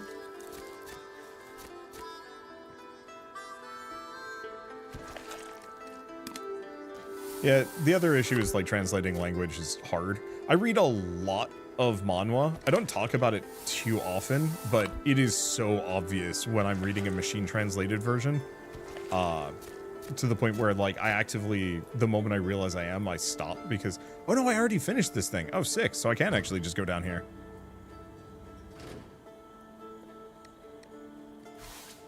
Well, I'm just gonna put it over here. I don't know. It's tricky because it's like I don't want to be too merciless with this sort of thing, but it's also one of those where like it's such a harmful technology that any kind of leeway often just leads to more harm. And so on a personal level, it's like it's tough because I know devs, especially small ones, need all the help they can get, but it's so easy for a developer. Like I got an email from a developer recently asking me to cover their game. And they're like, yeah, we AI generated, I think it was the art because, well, we weren't going to hire an artist anyway. You know, we didn't have the budget or, I mean, really, that's usually what it boils down to, but we weren't going to hire an artist anyway, so it's okay, right? And that one, I mean, obviously is just a huge, huge no. Like, that's not an excuse. And it feels like if you give any kind of leeway to the use of that kind of exploitative labor practice, it quickly becomes kind of icky. Yeah. It's kind of like, what was the one? It was like developers using volunteer developers and then not paying them or stuff like that.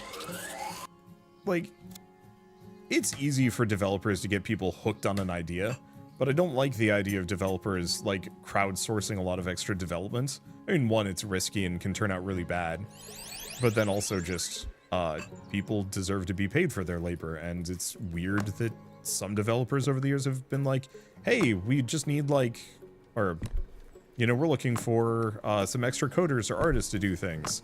You know, we'll pay you at the end. Oh, we didn't sign any contracts, we don't need to do that. And it's like,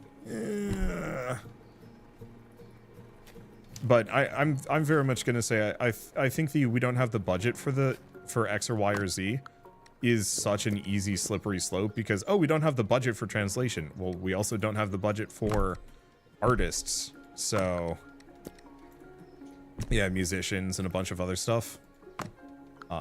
And like, I don't know. I don't see a safe way that you can comfortably have that kind of exception only for one part of the game development process. Yeah, it very much is kind of stabbing. Even if it's like, yeah, I get it. The translation is so important to spread a game around in the world. I also feel like translation services have never been more available. You know, like good ones too. You claim you've never used Google Translate to read foreign websites. You can't cast stones. This is valid, but I actually don't. Like the only times I ever do that. Oh, okay. So there's two factors on. Shush. So there's two things on Google Translate that make it a little bit better. One, it's not being marketed as like a replacement for translation services, and two, it's not actually being, it's not stealing other people's work to do it. So like a lot of people will just use ChatGPT for translation. That was just it was made by stealing other people's work. And so like Google Translate at least is, or was, kind of an authentic creation, even if it's still kind of damaging in its own ways. But when you start messing around with stuff like, you know, ChatGPT, it's like, well, so it's okay to use ChatGPT for translation, but nothing else. And it's like, feel like better to just stay away from that company entirely. And so yeah, if Google Translate gets extremely good, it's going to be kind of hard for me to complain about this sort of thing. But it's also one of those where it's like, probably still better to use an actual translation service. Because, I mean, one, if you play a lot of JRPGs, you know they like to pack in dumb puns. Like, really ham-fisted ones that do not translate well in English. And, like, no machine's ever going to understand that. And so, it's kind of one of those where it's like, I kind of like it when machine translation is rough but serviceable, because there's no ambiguity on whether or not that was translated by a person or an AI. And then, yeah, where it's still kind of a faux pas to use it in the final product. Because, you know, imagine if Final Fantasy 17 comes out and you can tell that they just Google translated the whole thing. Everybody would kind of back away from it.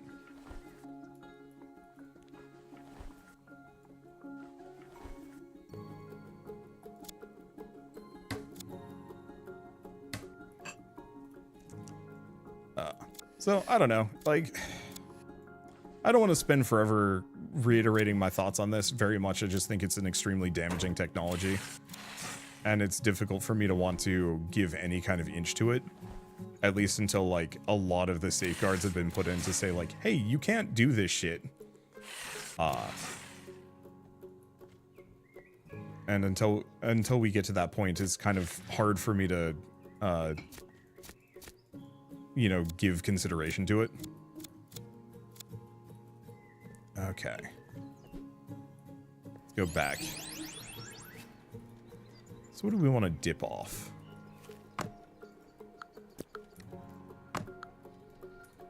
What else do we have? You know what? We're not going to use paper for anything anymore. There are literally no more blueprints. In fact, I think it doesn't even show me the blueprint menu. So paper should just go in here, because I'm not going to be using it. Okay. What next? I guess let's...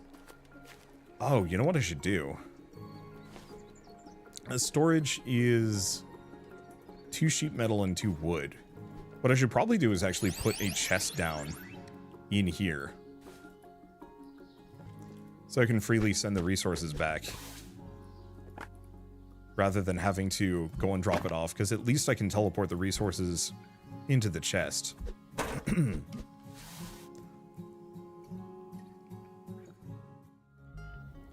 Okay, so I need to upgrade this oil transformer and metal pipe if I want to upgrade it. Do I care? Like, that's the thing. It's mostly to just warp resources up, and we've got a bunch of other things. Teleportation is disorienting. Yeah, it switches the camera angle to be based on where you exit the teleporter. I kind of wish it just saved whatever your camera angle was and literally just, like, zipped you down to whatever location you're at. But instead it kind of resets you every time to locked camera view in that specific angle.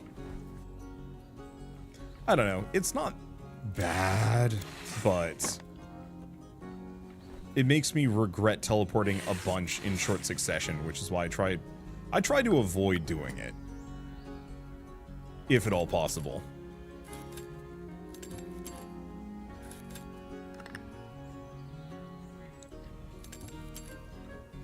Let's see.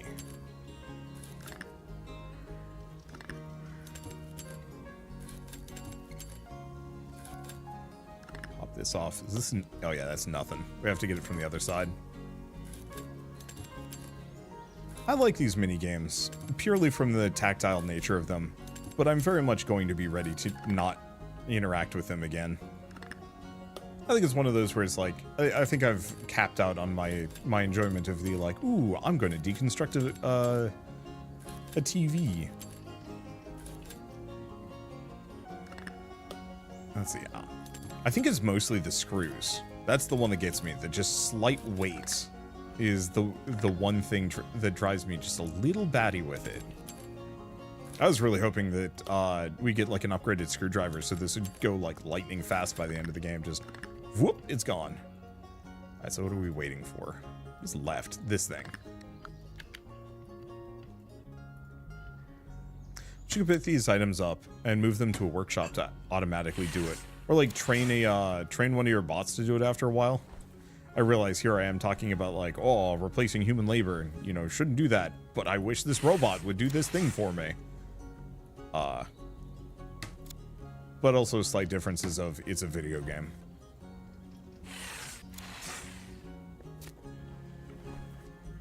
We heard of Lysara, city builder designed around building a city up the steep path. Yeah, I did a video on Lysara Summit Kingdom.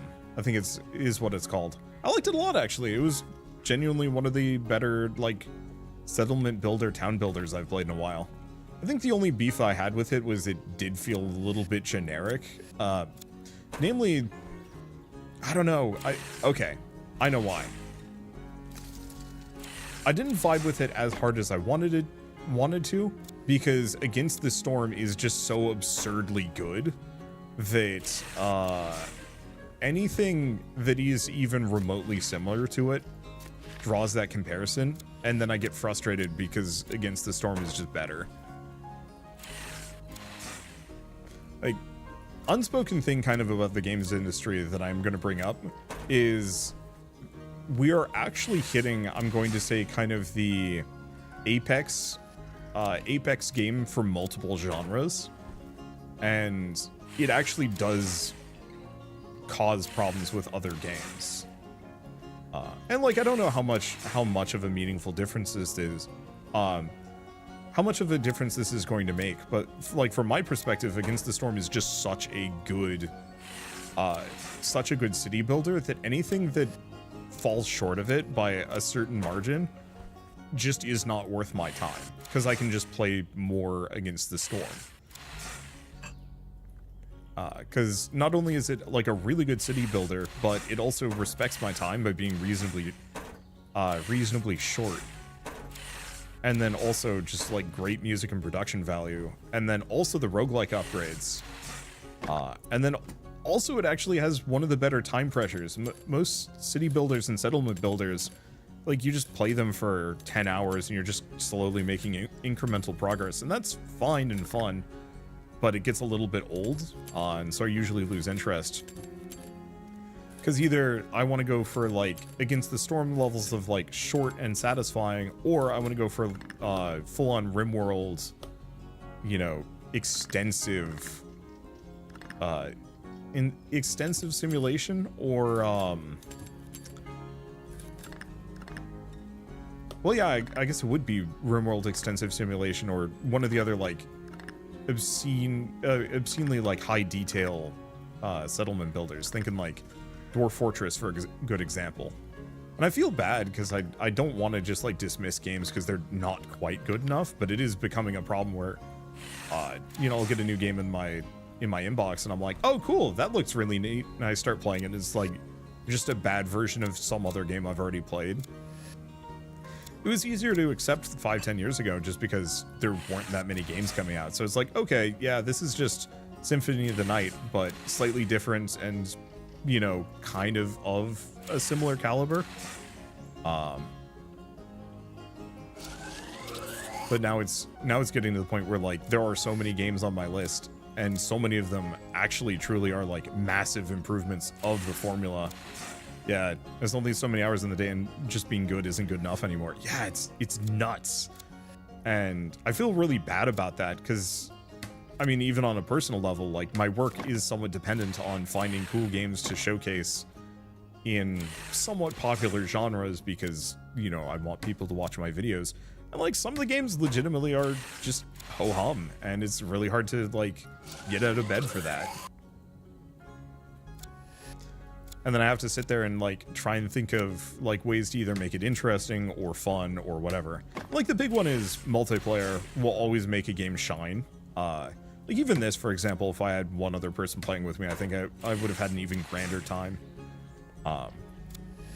What's a good example? Temtem Swarm is a very generic bullet heaven, horde survivor, vampire survivors, like whatever you want to call it. Very generic.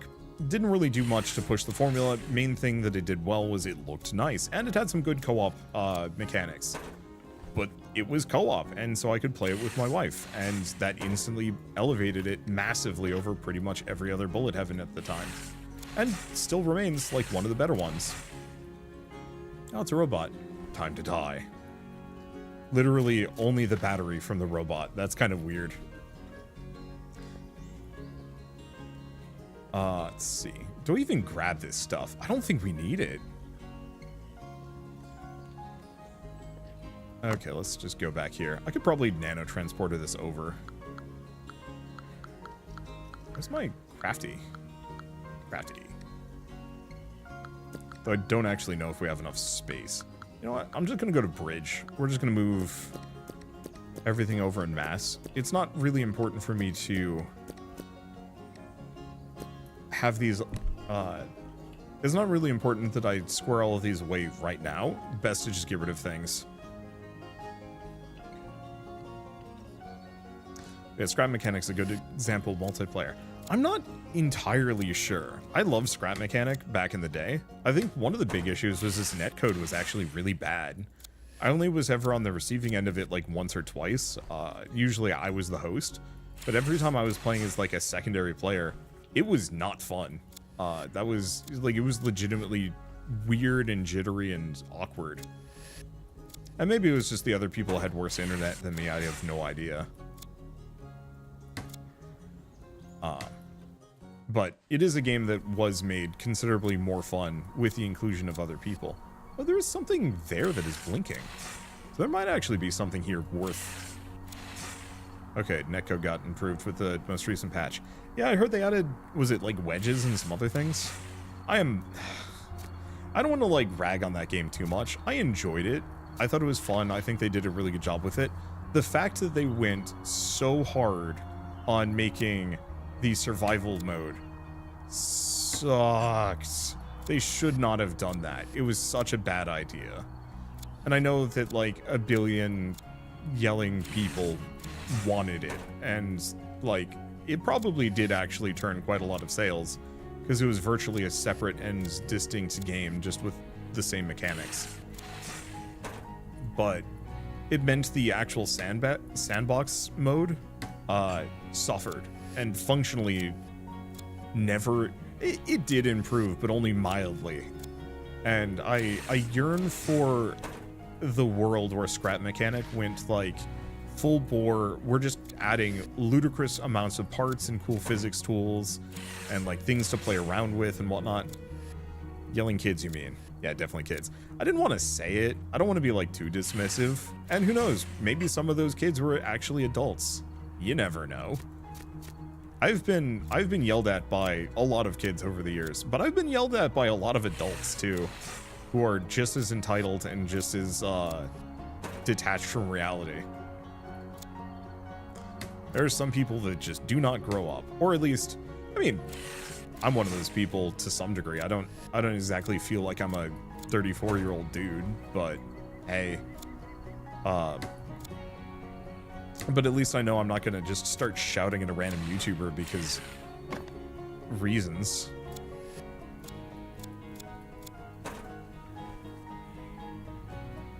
What was the one recently? There was one that was like weirdly offensive, but I don't remember it. Which is probably good. Bad comments used to stick with me. Now it's like gone. And maybe it's just my like attention span is just so much worse nowadays.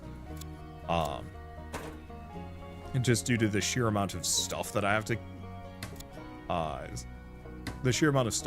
kind of keep track of and whatnot. But like early days in the channel, like I remember having like a really long-term fan who had watched like every single one of my XCOM videos, and then eventually unsubbed for some reason. I don't know, it was very much a like, you've changed and I don't want to watch you anymore. I was actually kind of sad about that because it was just like oh, okay. And like I hadn't really changed too much, it just didn't cover the things they wanted to cover. Yeah, I mean that one, you can take that away. I don't want to bring that one up too much.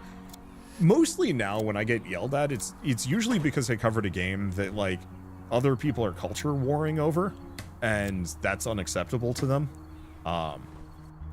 Or I didn't cover it. So, like, covered Caves of Cud recently, and I've gotten a lot of really weird comments from people. But they don't really stick with me because it's just kind of one of those where, like, I don't even know if they know what they're talking about in a lot of ones. They're just like, they're communally convinced that Caves of Cud is evil, therefore it has to be evil. And they'll find weird stuff to yell about as a result. Oh god. Well, actually, this has a lot of light bulbs. I do need a lot of light bulbs. What monster covers their hot tub in just like a gazillion light bulbs? Makes no sense to me.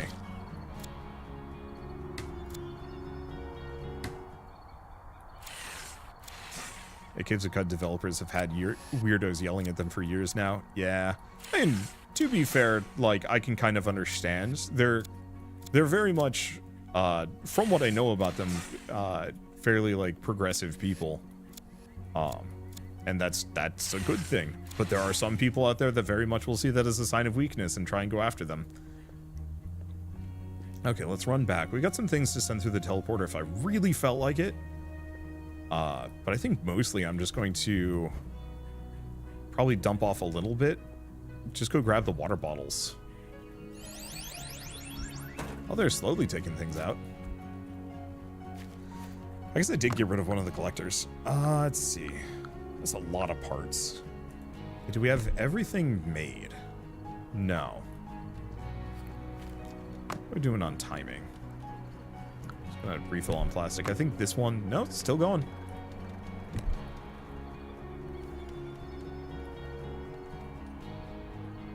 Okay, I could also build another robot.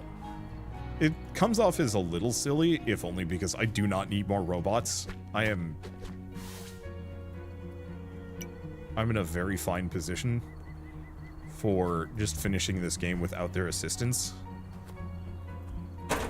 But on the flip side, it's right here and I'd feel weird if I didn't. Oh, I think I only needed 2 for this one. Oops, whatever. Let's grab that oil. I think I'll just make it a collector. Cool. Alright. Do we move the oil can in? Yeah, because I don't need that much slime. Let's put the slime here, paper here, everything here. Alright, that's good. I will be right back.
Yeah, unfortunately for me, my voice has been kind of rough today.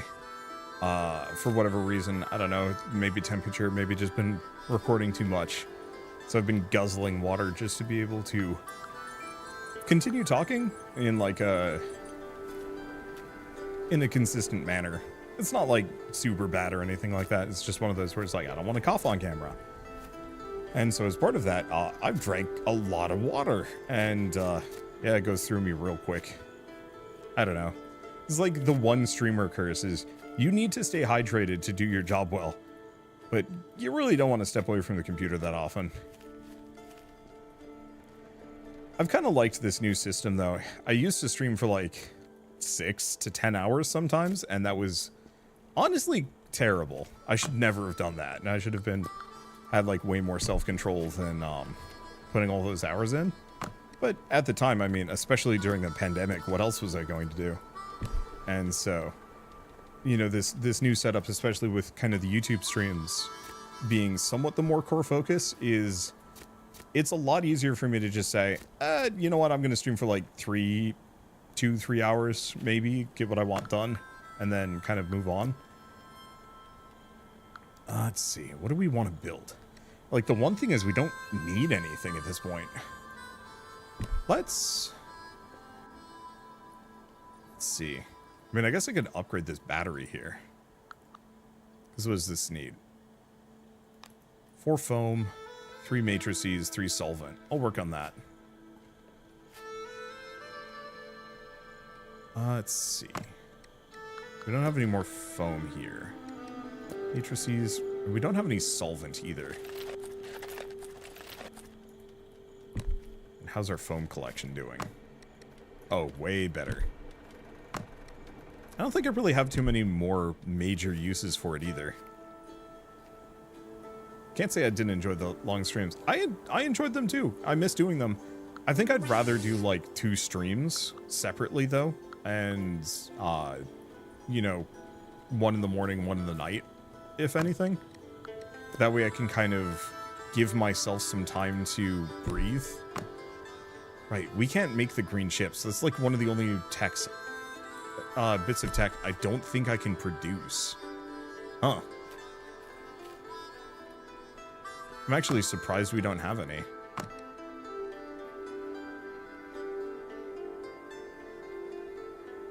It is weird, out of everything in this game, that is the only thing I cannot make. Everything else I can produce through some means or another. I love how this thing just has pipe organ tubes coming off the back. Okay, let's, I guess, just go buy some green chips. Chips are from fishing. Ah. Also, thank you, Pippi the Man, for the Prime sub. Wander Solution, computer in the bathroom. No, thank you.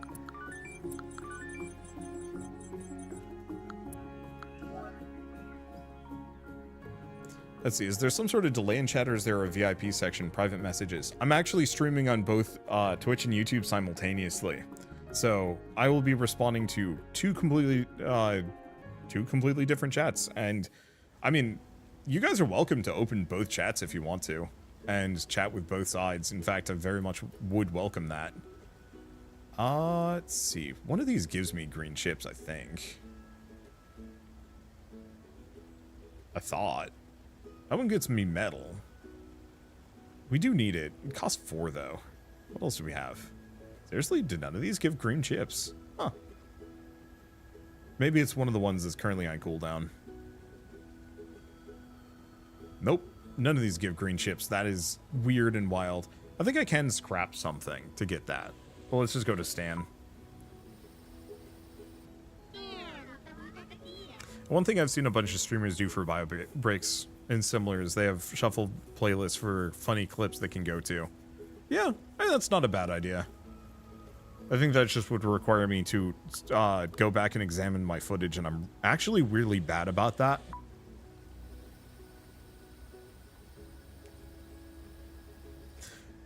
I guess I will say I haven't felt particularly funny lately. Oh, hey, here we go.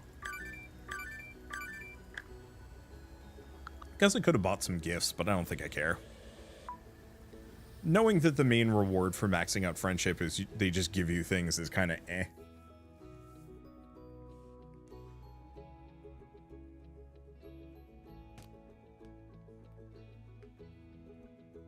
Yeah, I think as I've gotten older, I've been a little bit less focused on being silly, especially because I know sometimes me being silly can be annoying, especially if I'm being silly in multiplayer. And so I'm trying to at least be somewhat more normal. I say that, but I was probably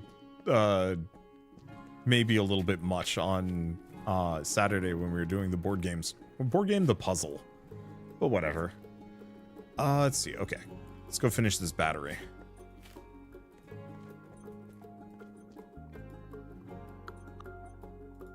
But who knows? Maybe now that I'm streaming on Twitch, people make more clips and then send them to me, and then I can actually start doing clips again. So yeah, if I do something funny, ever, make a clip of it and send it to me, because I actually very much can use that for a lot of things. Yeah, let's just put more of these in, sort. Oh boy, we have a lot of scrap metal now. That's actually too much scrap metal. What do we want to make? Wire? We're going to need a bunch of electrical cable, so sure.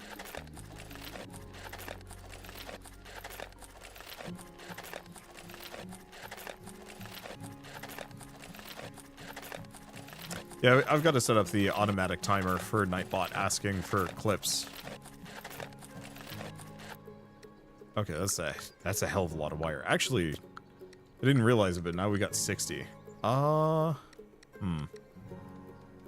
I think we actually just have too much stuff now. That's funny. Here, let's take a bunch of this pipe, because we're not going to be using it. Anything else? I don't know. We must be at the end of the game if my inventory is starting to max out and I don't have anything to do with it. But that kind of suits my purposes at the very least. Wonder you have casual humor and laugh with you comedy. Yeah, I'd used to do some very silly things. At least it felt like I was doing some very silly things, and so I've always been like, oh, I kind of miss that, but I also kind of feel like I've lost that. But maybe I'm just not trying hard enough. Nor am I playing... Well, okay, one of the big ones is just... Switching over to the Indian impressions, I wasn't doing things in such a way that, like, would generate those extremely silly moments anyway. And so that's probably part of it. That if you're just chilling and playing a game and bantering, but only for an hour of the first game, you're kind of focused on discovering what that game is. Very rarely does it give you the opportunity to do something extra goofy. Darth Slugula was funny. Yeah, that was fun. I don't know. I kind of wish I could play Scrap again, but I also recognize that I don't think I would be able to dedicate the amount of time. King of Blue Mountain will always be one of your favorite, one of your best clips. That was really funny. Clearly, I need more sandboxy games where I just start cheating flagrantly. Okay, so right. You know what? Let's go break the news. There's a little bit left to scrap. No, let's go finish scrapping things. I gotta make some repair tools too. Main reason being, I don't know what happens when we talk to them, but I'm assuming we have to build like 1 or 2 more things and then we're done. And so I'm putting that off for as long as possible, because if I do, I can just get all of that done quick right at the end. Blue Mountain, that sounds like fun. It's the finale for Subnautica. I was feeling extra I was gonna go make some plastic bottles. That's what I was going to do.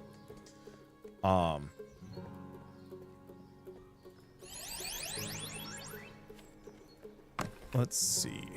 Right. Do we make a couple of repair kits, or do we just go all in? Let's make some repair machines. And then plastic bottles. There we go. Empty bottles. But yeah, I was feeling kind of cantankerous by the end of my Subnautica 1 playthrough. And so I started cheating to get... I think I didn't want to get all the resources required. Oh god, that's a lot of stuff that I need to sort elsewhere. The one thing I do have with this game is just that the bots absolutely will just like chuck things wherever they feel like it.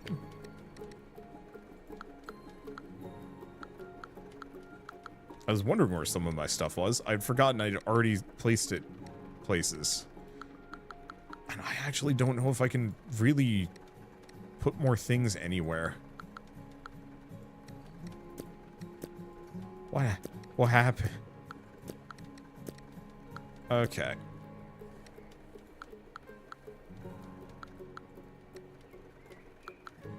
Yeah, because we don't need that there.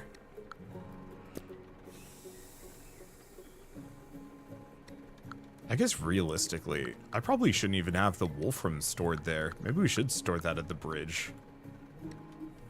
Any of the, like, ending resources we don't need.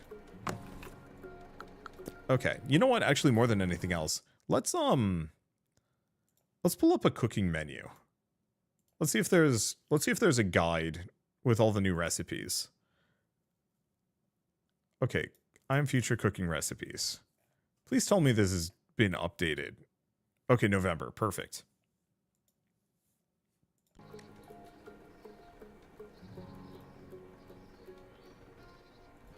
Here we go. Cooking recipes.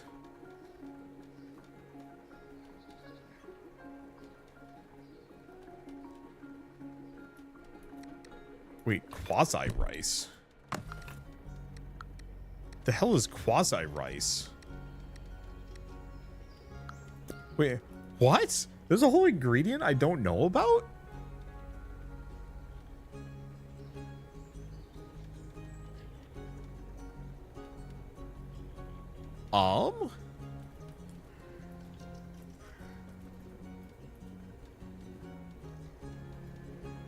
Quasi-rice. Okay. Oh, it's just 2 noodles. Cool. I can do this. Let's find some wood.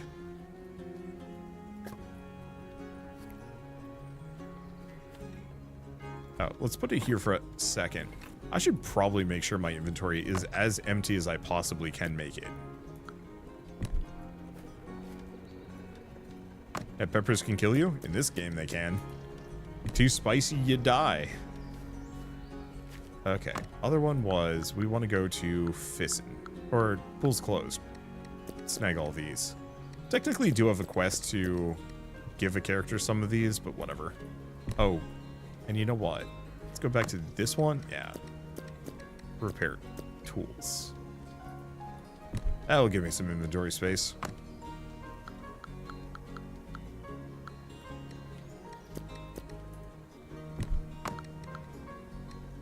Okay, next up, I think I can fillet fish. Yeah, I can fillet fish without having to worry about...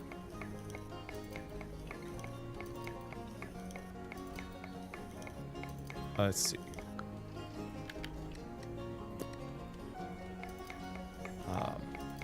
Without having to worry about it being powered. The only thing we really need to worry about is just how much space we have in my inventory. But I think as I clear the fish out, because I don't have that many of each, it should be fine.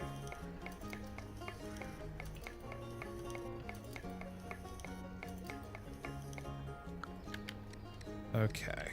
Let's do Sea Star next. That's going to give me seafood. Maybe it's fine. We have a slot for it.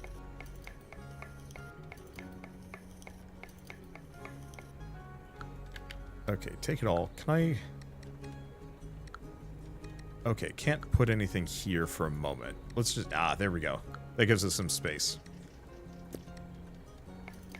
So we want to leave exactly 3 black badises. Just for the one quest. I don't think I'm going to max up my friendship with characters, just because I don't think that actually makes really a meaningful difference as far as this game's progression goes. Or story or anything of the sort. Let's see. Store the caviar here. Probably put the fish oil away, because I think we're going to want to make a bunch of oil cans as well. Okay. Deep sea.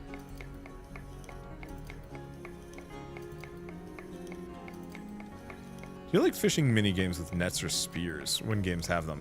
I definitely prefer it over fishing rods. Like fishing rod mini games are fine, but I just play a lot of them, and they start rhyming maybe a bit too hard. Okay, somehow I had enough inventory space for that. Or no, it's just on the ground. That's fair. Okay, so let's... No, come back! You little jerk. I needed that. Whatever. Oh, that's 90... That's 90 fuel just from one piece of wood. That's... I did not realize that would be that much. Alright. Chef mode. So we want to do para noodles. Learn. Okay. So we've now learned quasi-rice. Oh. We need to actually make exactly one quasi-rice, though. No, actually, we need to make 2.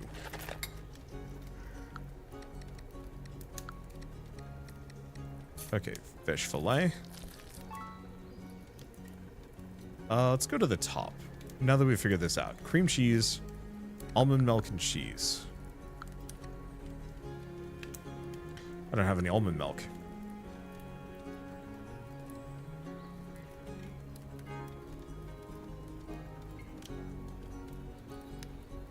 Almond milk.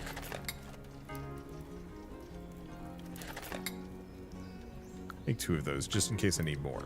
Almond milk and cheese.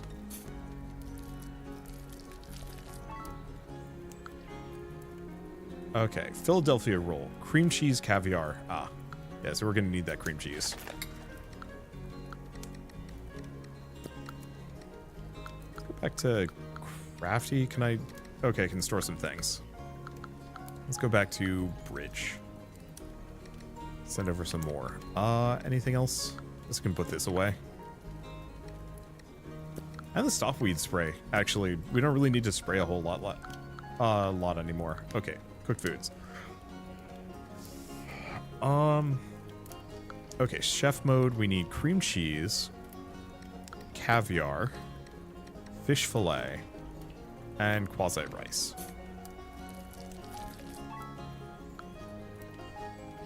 Borscht, tomato paste. Okay, no, we do actually have it. Lunar tuber. Lettuce and a 1 drinking water bottle. The problem with a lot of these is that none of the food really makes makes much of a long-term difference to me. Poke, 2 quasi rice, cheese. Oh, we need a nutritious salad for this.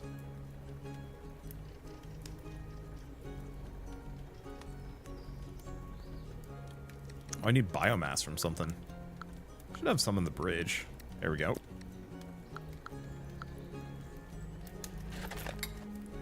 Okay, so chef mode. This is poke. So rice, cheese, and seafood.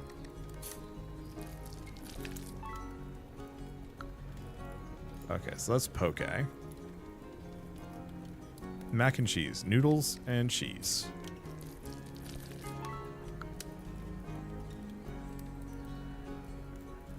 Cheesecake, cream cheese, cookie, and sweet cream. Sweet cream is 3 cream beans.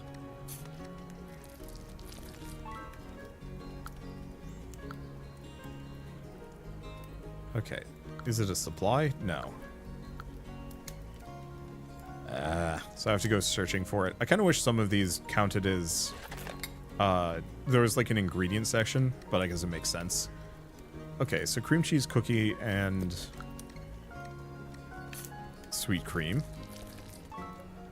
Don't I need food for the vending machines? I do. The question is, do I actually give a dang? The main problem is just, I've functionally beaten most of this game. Kimchi is lettuce and hot sauce.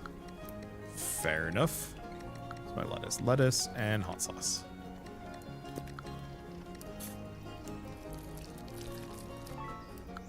And so, for some reason, I'm doing the, oh, we need fish... Ramen is fish soup and noodles. So I'll have to make a fish soup.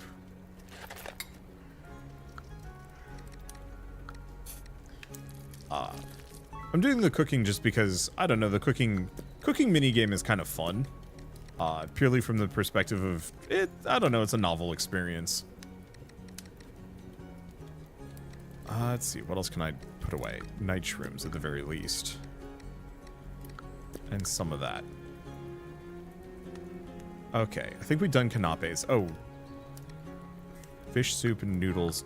Oh no, we already learned ramen.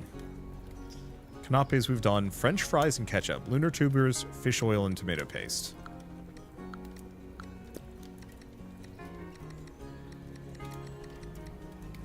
Oh, we already know about that one. Gazpacho. I think we know about it. Oh, do I not have any tomatoes? Oh, no, we do. They're just green.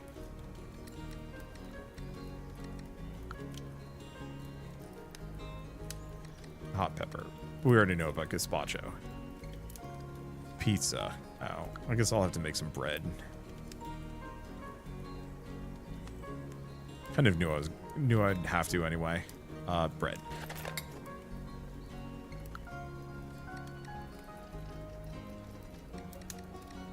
Bread, tomato paste, and cheese. Yep, haven't learned pizza yet.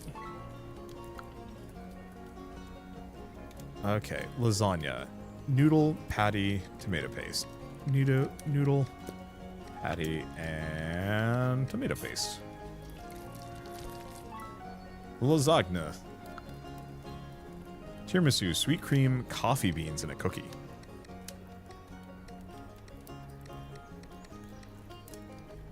Sweet cream. There we go.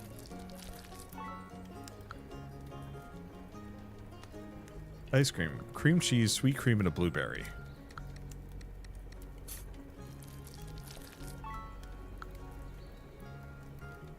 Energy bar.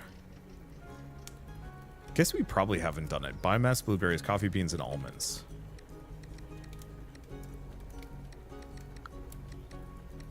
What's the last one? Biomass, blueberries. Oh no, we actually already know that one. Fish and chips, french fries and ketchup. Oh, beans.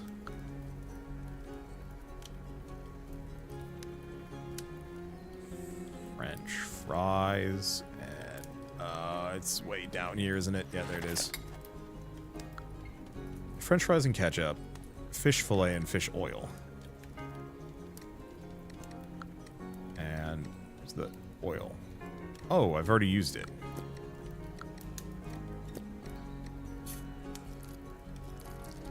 I kind of wish there was a button for, like, actually just make the thing.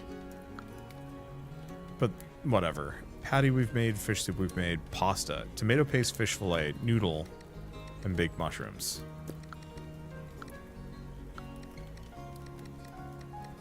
Tomato paste. There we go. I'm gonna put a couple of these at least over here so I have some inventory space. Cake, cookies, bread, blueberry jam.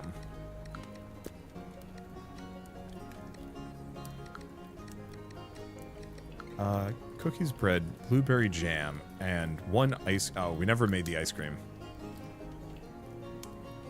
I really wish this is alphabetical or something, because I really do just have to go down until I find it.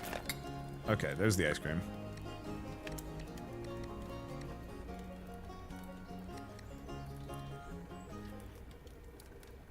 Oh, blueberry jam. That was the last one. Okay, there's the cake. Gyro, french fries and ketchup, patty, bread, nutritious salad. Good thing I didn't use this.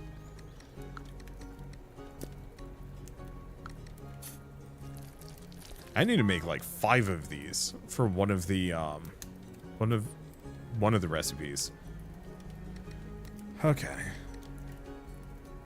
Curry, tomato paste, seafood, quasi rice. There we go.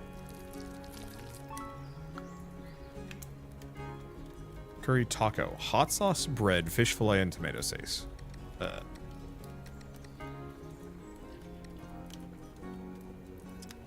Oh, it's hot sauce and tomato paste. Where's my hot sauce? There it is.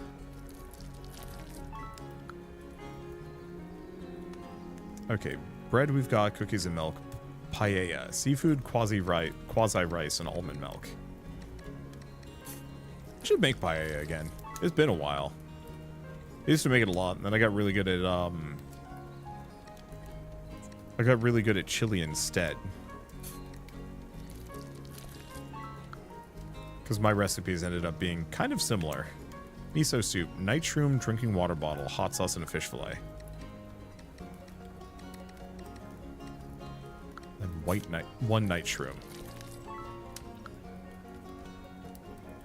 Okay, tom yum, chili pepper, almond milk, and a seafood soup.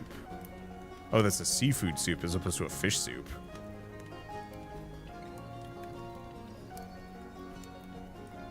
Seafood soup.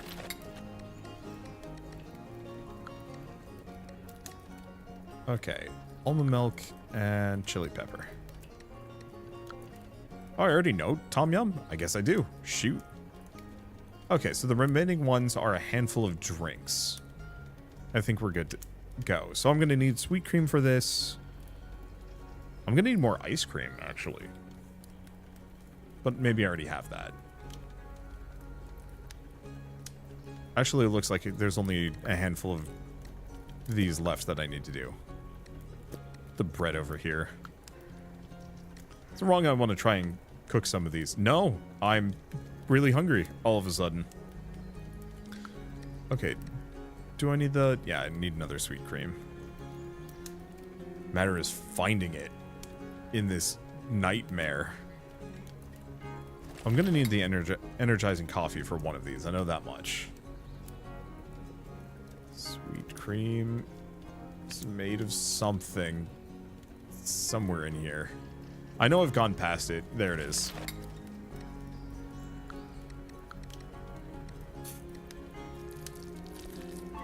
Okay, so that's Vietnamese coffee. I think we've already made the Bloody Mariquin. Ice cream and energizing coffee. For a Frappuccino.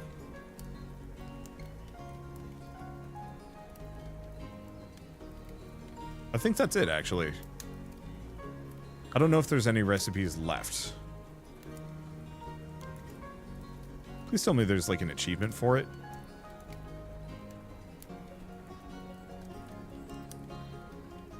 Eat an energy bar. Oh. Picky eater. Reach the end of the housewarming party without eating biomass a single time. Oops.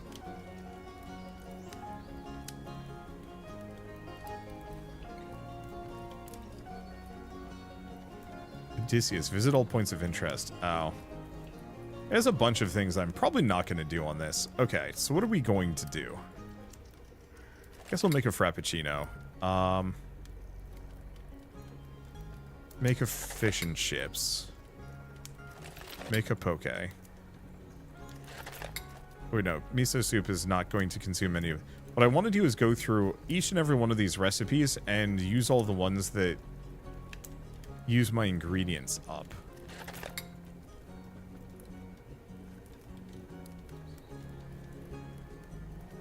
Let's see.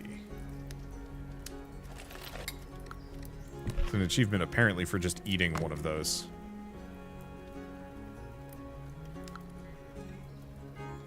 Okay, so I think it's sorting it based on what I have versus what I don't have, which is good. I'll make canapes. I can make the tom yum. I think I've found every recipe. If I've missed any, so be it. Okay, I could make some mac and cheese. Well, let's make some of the more complicated ones that I may just have multiple of. Maybe? I don't know. Like, how much of this is actually worth going out of my way for, is the question. Probably not much of it. Like, that's the silly thing. Let's just make a bunch of kimchi.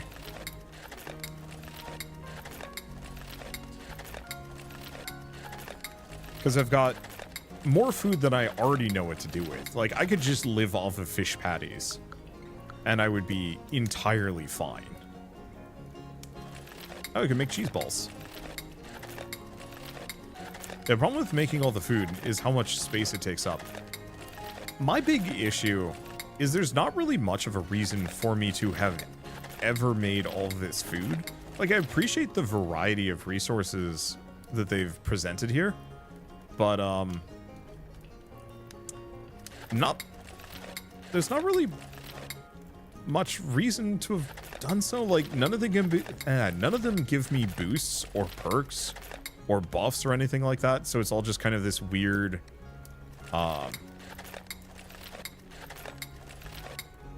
it's all this kind of weird...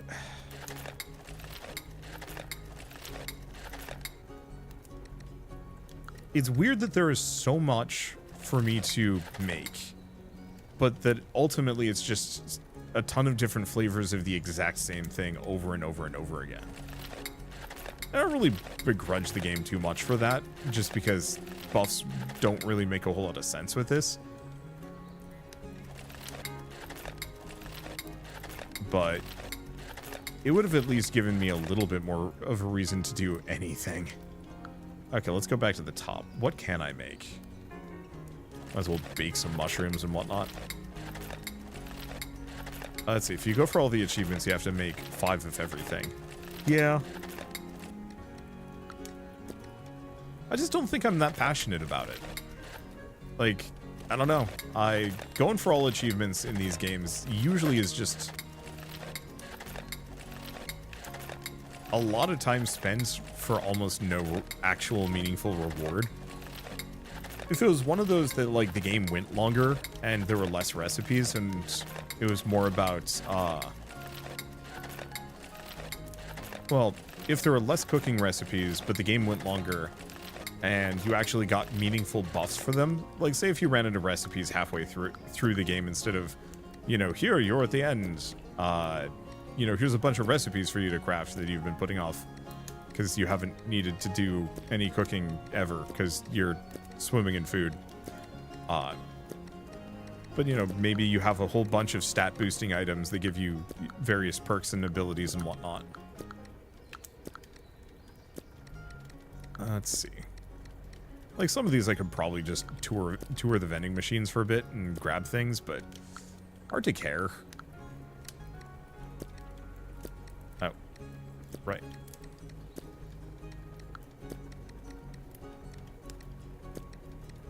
I'm just gonna put everything away. There we go.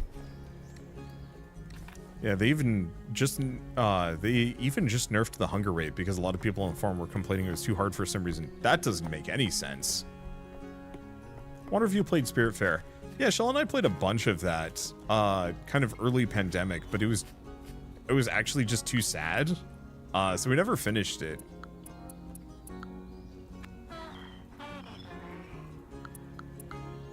Okay. Let's... Do we even need to do this? Should I just talk to the characters and just see about contacting Eden? Probably should.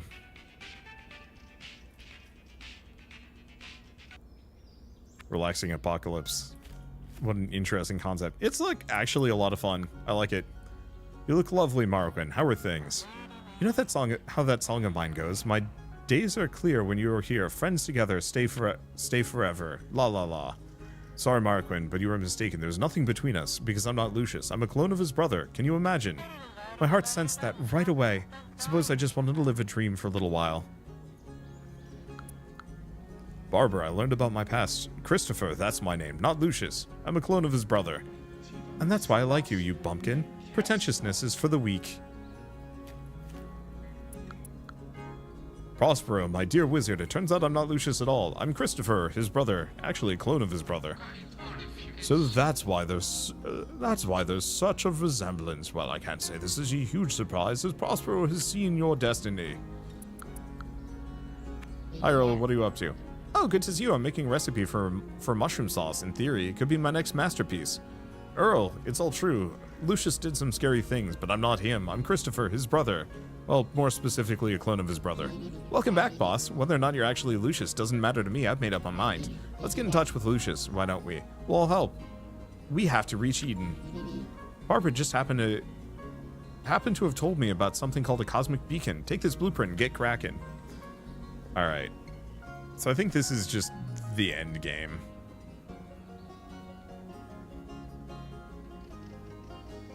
Fountain. Huh. Cosmic Beacon Foundation. Oh god, it's massive. Well, I'm gonna set it up here. This just feels right. Big, empty space, not much going on. A lot of resources right next to it, so I can just carry them right over. Enjoy the grind. I'm actually not sure if it's gonna be that bad. Nope, never mind, this is gonna be really bad. We're gonna run out of wood kind of fast.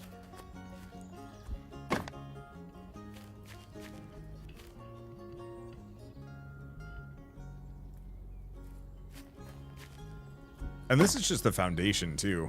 Oh, gosh. Well, here we are.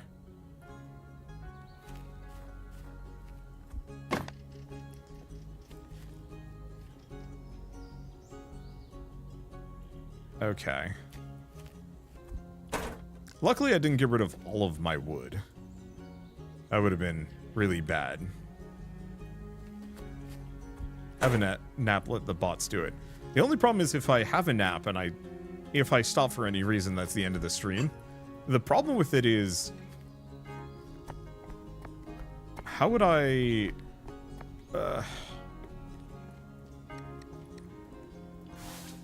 the problem with this is, like, either I push ahead and stream to the end. Okay, I'm gonna put this here. Okay, we're gonna warp back. We've got a bunch of resources here that I can grab. If I let the bots handle it, I would do that off stream. That's why incremental soup should always be a thing. I mean, I could do that. I could actually pull up some incremental games. We could just podcast for a bit. Or I could draw, like, set up an art program and just hang out for a little while. It is an option. It's not the worst one. I just... Some part of me feels like it's kind of bad still to be overly casual. Because back in the day when I was recording everything as a separate video for YouTube, there's kind of that feeling of, like, you have to have some level of production value. And, you know, you don't want to mess around too much. You don't want to take a bathroom break in the middle of a YouTube video. You don't want to go make dinner in the middle of a YouTube video. You don't want to, you don't want to mess around too much. This is a professional production, kind of, sort of. And, like, even if most people don't mind, some people will.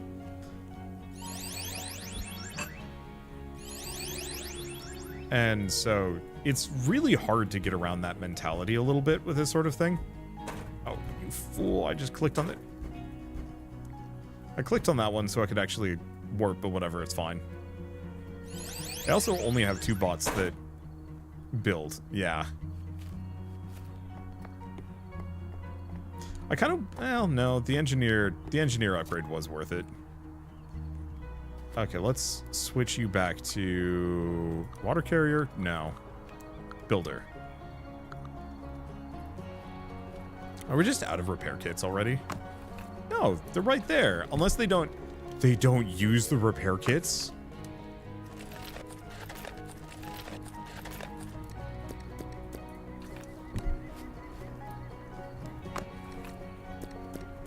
If they don't use the repair kits, I am baffled and slightly upset.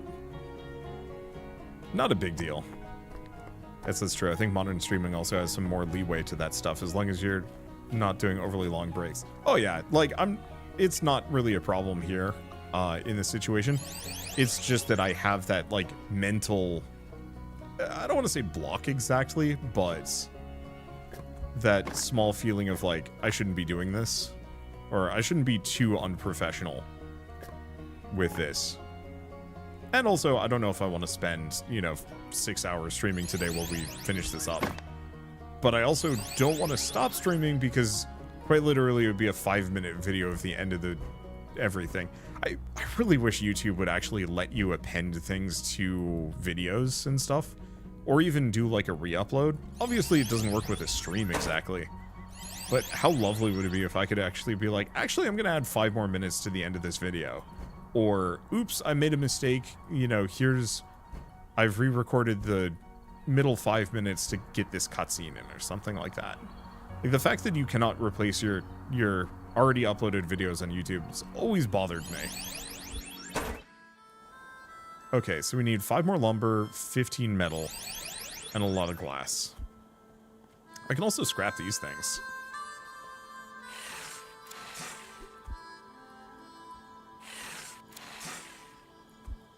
But also the bots are extremely slow, which is a downer. Oh, there is stuff here. I was really hoping there would be more interesting incremental upgrades in this game. Specifically, like, how great would it be if you could actually really boost all of your bots? Give them just a ton of abilities, like increase their carrying capacity, increase their speed, increase their battery capacity. Make it so their battery capacity is just massive. Stuff like that actually would have been really lovely. Watched a live stream where the streamer did start a game and she only had 10 minutes left. I think if I got to that point, I'd probably just immediately dive into playing a completely different game just to chill. And once again, like, especially if it's not really meant for YouTube consumption, it's not that bad. But like, if you're streaming on Twitch, who cares if you only have 10 minutes left? I guess, no, people do care. I do find that when I switch games, I lose an amount of viewership, and so I don't want to do that generally. Let's just scrap everything here while we're here. I know there's an achievement for scrap everything on the roof, but I'm just gonna scrap everything. I also wish the bots would use your teleporters, or if you could build like doggy door teleporters for your bots. Like, some amount of this game, it feels like they stopped a bit short of greatness. Because yeah, how great would it be if you had like a ton of upgrades that you can also get, like doggy door teleporters, or you know, the ability, like a 5th level of power pull that makes it so it just charges your bots, so you don't even need the pool anymore. Or, you know, an even further level of tool upgrades, so you don't even do the mini games anymore.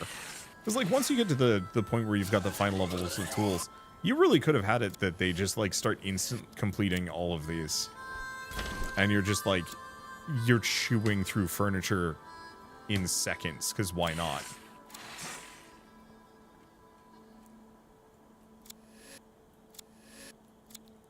If you want to speed up your bots, you could actually just... Huh. I didn't think about that. I could, yeah. If I want to speed up my bots, I could actually just sleep and let them do their thing.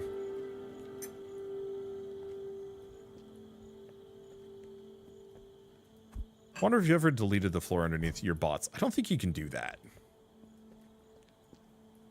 I don't think I can deconstruct floor.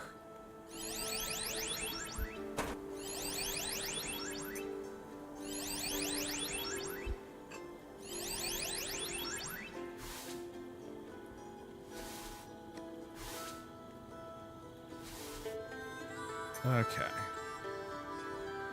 Like I said, don't think I've ever seen the option to be able to do so. I'm so sorry about the teleporting.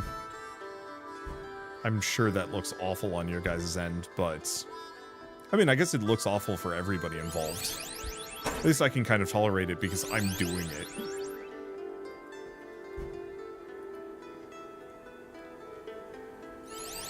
Probably just move the teleporter.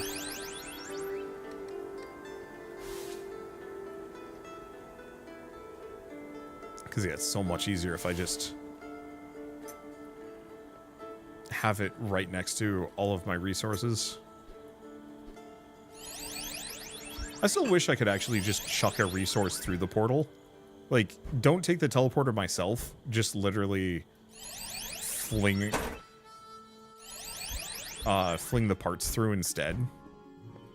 Just, I don't, you know, I've got a full stack of metal on me. Okay, let's just dump. Because if this is part 1, there's... Okay, hold up. If this is part 1, there's gotta be more parts to this, and it's gonna be a little slow.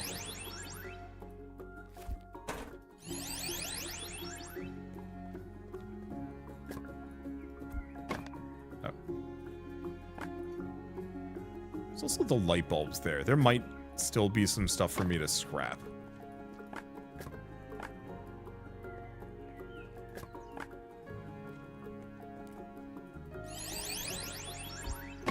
There's the wood. I might have to make some plexiglass here.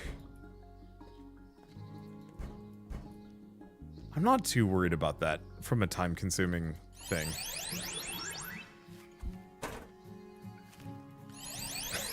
So deleting the floor under people is just something special you do for a vac. Absolutely. I have to remind a vac early and often that gravity is lethal and he should fear it.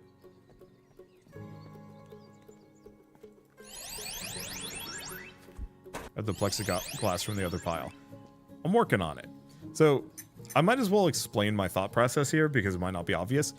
I already had this teleporter down here. I didn't want to retrieve it because that was going to be time consuming. We do have that other giant pile, but we didn't have a teleporter next to the tower that we're building. And I only want to have 2 teleporters because it is so much easier to teleport back and forth between 2 rather than having to pick, like, click through a list of 3. So I wanted to finish grabbing all of the resources in this area, be done for it for good, dump them off, then take the teleporter that is down here, move it back into the original base spot, and use that to move all of the old resource pile into this new resource pile, which is going to be extremely fast and is going to look awful, and I am very sorry about that.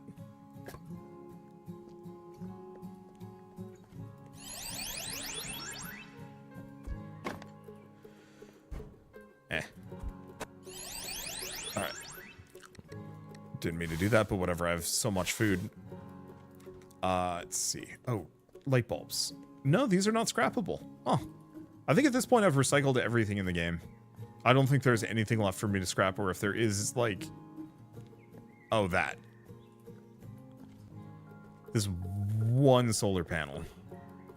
I can do, like, a cursory check at the very end of the game, but I'm pretty sure we are donezo and then some. I feel like it would be kind of nice if it gave you a locator. It's like, is there a scrappable object in the area?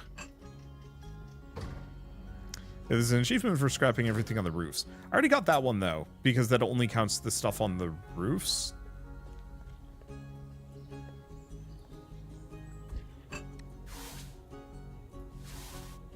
Okay. Pick this up, teleport. And I can drop that one off because I need it. And I'm going to nano-transporter this wood here. Then I'm going to nano-transporter this. No other resources. The one thing I could maybe do is, like, kidnap or cut down a bunch of trees. But even then, if it gets to the point where I need to actually bring trees over, there's other ways for me to get wood, I think.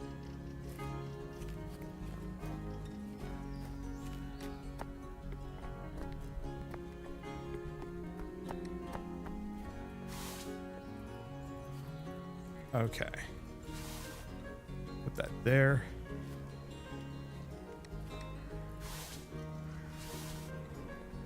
I wonder, did you ever finish Space Trash Scavenger or Tectonica?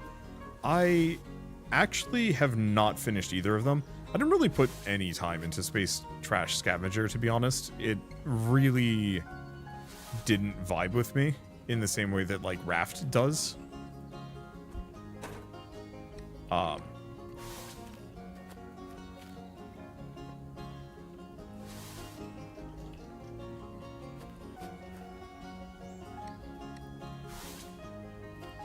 just going to move all of the things just a little bit closer. Tectonica, I legitimately did try to finish recently. Like, I did my video on it, rather enjoyed it. But didn't really feel like streaming it because I thought it was going to be extremely long, and it was very much correct. It is extremely long. If I go back to Subnautica, it's probably going to be something, or not Subnautica, Tectonica. If I go back to that one, it's probably going to be with friends, because playing it solo is fine, but it seems like a better game for divide and conquer, as opposed to going at it alone.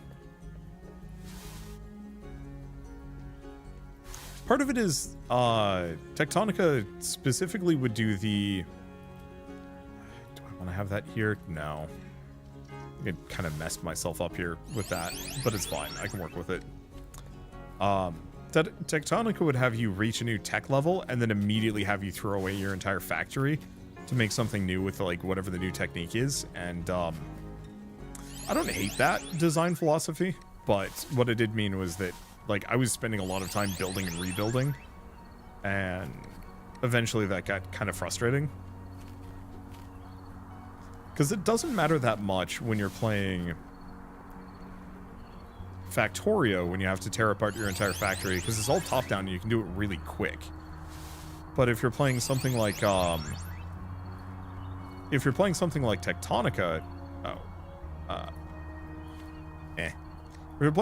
Tectonica, or Satisfactory, rebuilding your entire factory is like a multi-hour ordeal, and it's going to take a long time. It's part of the reason why I've barely touched even moving around stuff in this game. Let's see, it should be metal? Oh, this is wood. No reason that I need to keep any of these things together, but I'd like to. What are my bots even doing? I guess maybe they don't have anything to store because there's no space. It's a little messy. Really wish I had another nano transporter. Maybe there was one of them, but only after you get the bots in Factoria. Even then, it's reasonably easy to pick up a whole stack of things. In Factorio, pre-bots, and still kind of rebuild it quickly enough. I think part of it is, well, you have blueprints, though, yeah, bots obviously make that a lot easier. But also just from a Factorio perspective, it's bird's eye view. You can just, you know, grab everything and put it down exactly where you want it easily. Satisfactory, like, redoing your entire belt setup is nightmarish.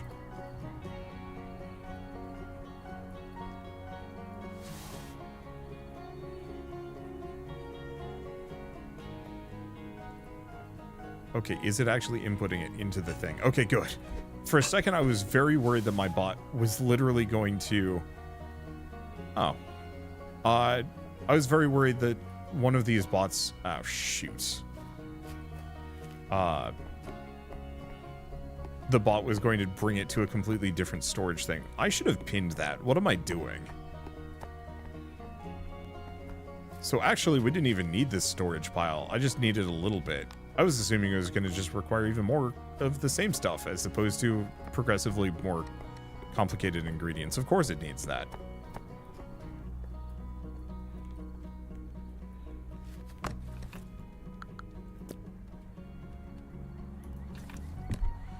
Okay. Sort things. Tech wood.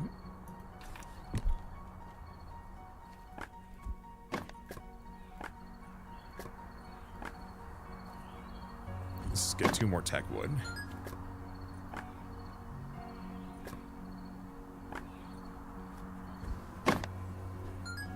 There we go. There's the 2 tech wood that we needed.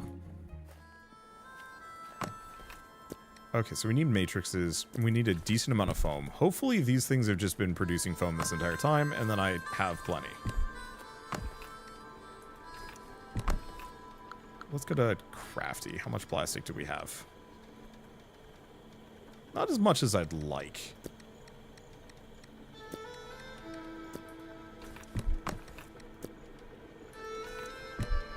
Okay. And I'm assuming I am low on oil cans. Check fissin'. How much fish oil did I save myself? I mean, it's fine. I just should have saved that fish oil.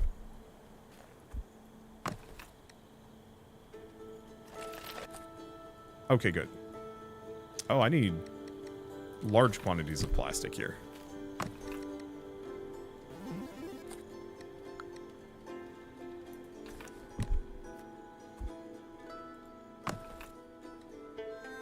Okay, we are making matrix. Matrix, there it is.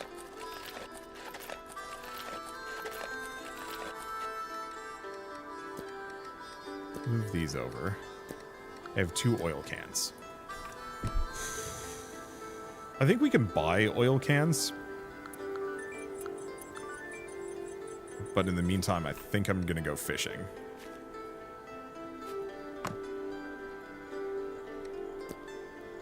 Let's see, move the biomass in there.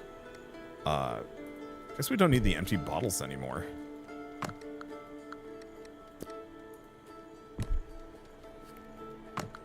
Lots of oil in the kitchen. Did I?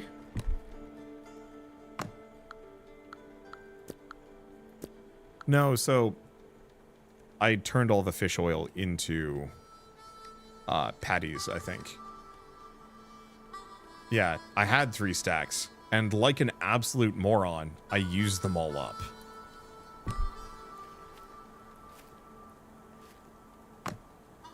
I'll go looking around. There might be something in bridge. There's some more plastic, batteries, and light bulbs.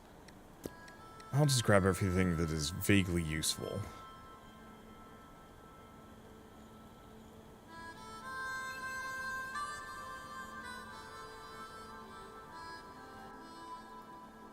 Yeah, I think that's it. So I'm gonna have to go fishing. Yeah. Just complete oops moment. And all of this could have been avoided if I had just said, hey, but what if I actually just put these things in? No. Damn. All of this could have been avoided if I had just started this earlier. Maybe. Oh. Oops.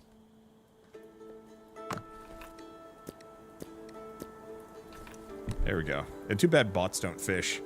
Would be nice. And like, it's easy enough for me to get it. The problem is I need like a lot of fish. I guess if I only catch the exact same fish the entire way through, it's not as bad.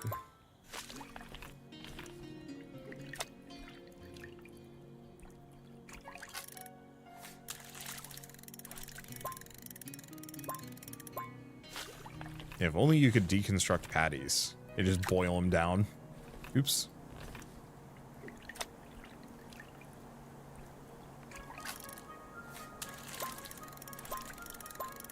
Like, it's not the worst thing that I've done. I wonder what's your favorite fishing game? Warframe? I liked the Warframe fishing minigame.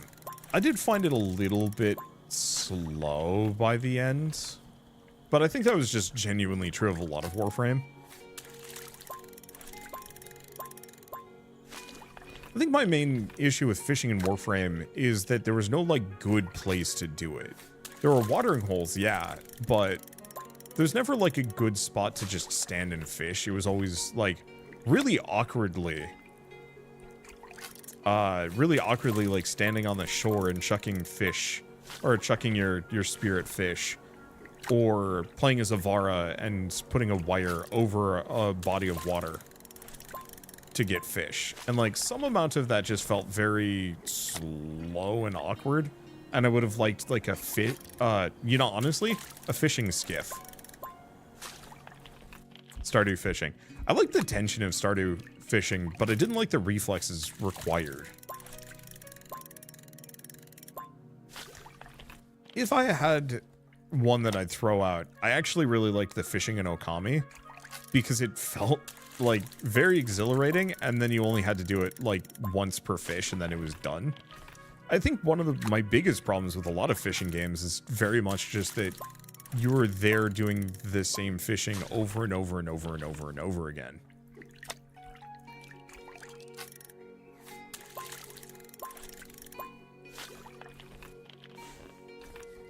What's your favorite part of resource management other than fishing and farming? I mean, for me, it's figuring out how to automate things. So, like, if we're talking about Stardew, I absolutely love sprinklers and turning everything into wine or jam or something like that. This is like a bad version of Dredge. Dredge had a really good fishing minigame. I liked fishing in Dredge a lot. I think part of it is also because in Dredge you were upgrading your stuff and not just kind of in a linear fashion. Not exactly, but it had that like nice incremental feel. Even if it ultimately like you hit your upgrade caps pretty quickly in that game, there was still that feeling of like, yeah, I really do feel a tangible difference now that I've got these better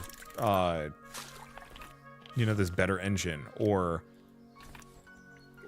you know, the bigger rods maybe fishes them up faster, or I actually don't remember if the rods really, yeah, I think they did have a speed difference.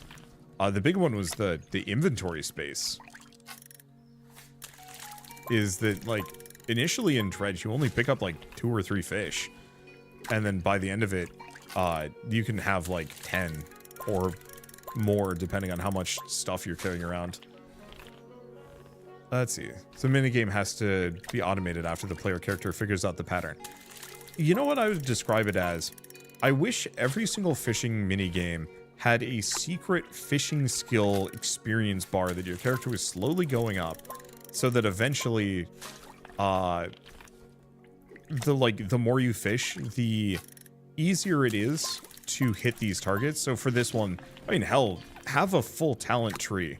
Let me pick and choose, but, you know, maybe it's one of those where the little bar bits get bigger. Or another one is, like, the arrow goes much faster, but then hits a delay the moment it hits one of the bars, so it's reasonably easy to just hit all the targets.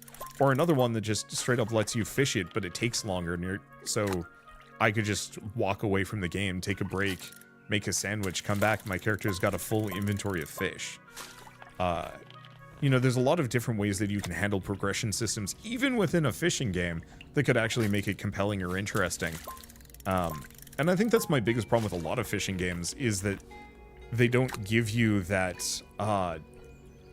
they don't give you any control over how your fishing experience is. And that actually sucks. Or use the dynamite to fish. The zero ethics route. But yeah, you know, that could be it. That, like, you know, maybe not dynamite fishing, but maybe there's better lures. And so, like, one of the lures is a guaranteed catch, or even multiple catches, but, you know, you have to farm a bunch of resources from the rest of the game to even be able to do that one. Or, you know, maybe you make a machine that just slowly picks up fish, you know, every couple of hours, so that no matter what, you have plenty of fish. You just have to come back every once in a while, which would fit with this game really well. You know, just have one of your drones sitting there doing it. I don't know. There's a lot of ways you could do it, and I don't think there's any one specific way. Yeah, or use the net. Yeah, exactly. I just feel like so many fishing mini games, you're just kind of meant to be doing the same thing over and over and over and over again. And that's fine in, let's say, like Minecraft. Digging in Minecraft is fun because you don't know what's on the other side of that wall. Or it's something that you need right then and there. Fishing, in a lot of cases, you are a static entity. You are just sitting there. You are just waiting for the fish to be fished. And the problem with that is it doesn't really create this dynamism. There's no excitement to the fishing apart from whether or not you catch the fish. I recognize that is somewhat an emulation of fishing in real life, and that I shouldn't just be like, oh, it's, you know, it's not gamey enough. But, like, if you're playing a video game, like, I as a person technically level up. Oh, right. I was supposed to, whatever. Technically as a person, I do level up. Oh gosh, that was actually a lot of... Okay, so I think we're gonna get all the oil we need much faster than I thought. Like, as a person, I do technically level up. The more I do something, the better I get at it. But in a video game, that's especially true. And it always is kind of weird that, you know, so few video games seem to kind of learn... Okay, there we go. Just put a bunch of that seafood away. So few video games seem to actually apply video game design ideas to the fishing minigames, and it's super weird.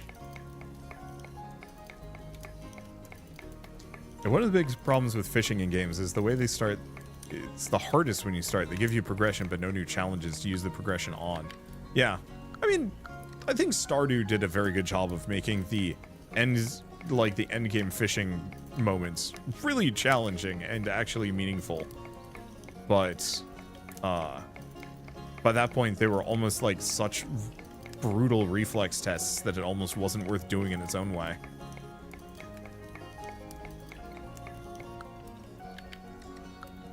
Okay, put some things away. Put some things away. I need oil can, so I need a whole bunch of metal for this. I should have tons, yeah? Yeah, perfect. I need a lot. Wonder, do you think you'd do the demo for Let's Build a Dungeon? I actually That game wasn't on my radar, so I'll have to look at it. How's the final slog going? Reasonably well. I goofed and used up all of my oil, which was bad. But I can maybe look into it. I mean, we've got effectively a month and a half before any major new games come out, so I'm kind of just coasting for a while. I'm gonna make more than I need to, just in case I need more. And the rest I will probably store. It's not like I'm gonna need scrap metal for anything at this point, probably.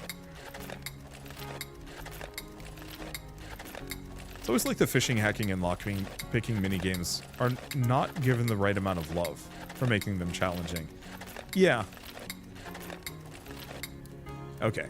I've got almost 80. That should be more than good enough.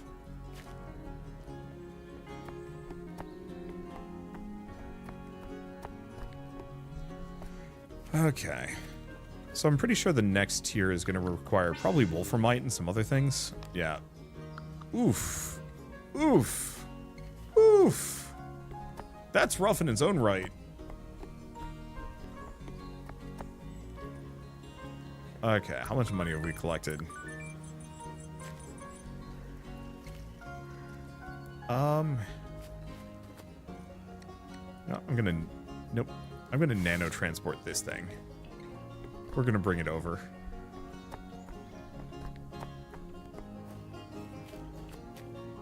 Because an amount of this I can still work with. Okay, hook it up. There we go. Because I might have to make a couple of these on site. Did you ever play UFO 50? I have not. I don't vibe well with the, like, grab bag style games, if that makes sense. Where it's like, hey, here's a bunch of games that you can play. Just because I don't know which ones I would even want to invest into. I didn't really grow up with the short play arcade games back in the day. And I never got into WarioWare, so I lack a whole lot of connection to that style of game. I heard very good things about it. I was a Nintendo baby. But I started with the N64 and the PS1 and PC. Okay, so we're looking for memory modules. I can make reactors.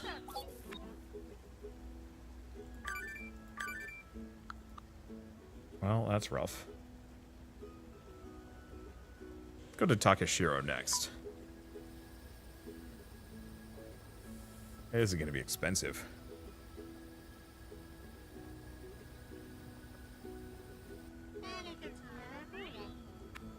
Let's see.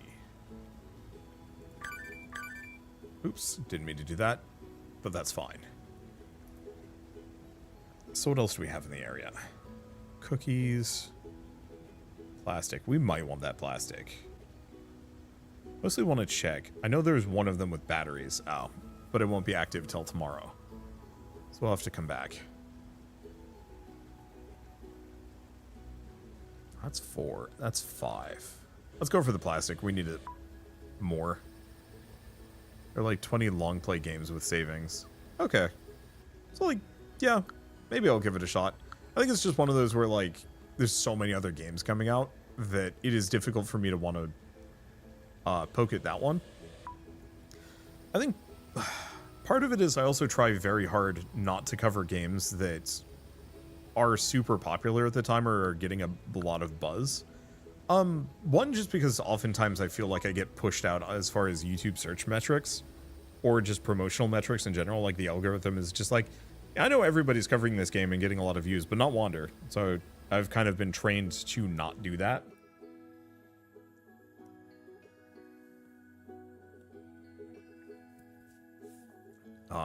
And like I absolutely can edge my way into things, but it's one of those where UFO 50 got plenty of coverage from a lot of creators and plenty of attention. And you know, what's a good game that didn't? That came out kind of in the same period that I really liked. I guess I can check. What's a good example? Let me just look at my list of games again. Arco. Arco's a good example. Came out kind of in the same era. Maybe not. It's something a little bit more recent. I don't know. I'm thinking like Into the Necro Veil. I think that one actually is done quite well for itself. 400 reviews total. But I would rather play like multiple hours of Into the Necro Veil. And actually I would like to go back and maybe play that game at some point.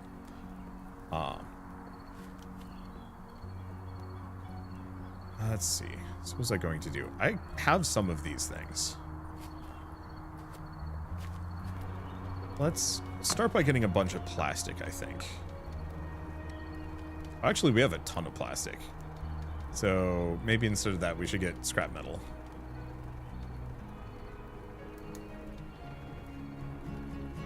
Let's make the biomass first. Can I make a larger quantity of biomass using paper? Please tell me I can do that, because I don't think I can. Oh, interesting. If I had 100 ink pigment, I could actually get even more plastic. Be nice. There is no mass production for paper to biomass. That's a little stinky.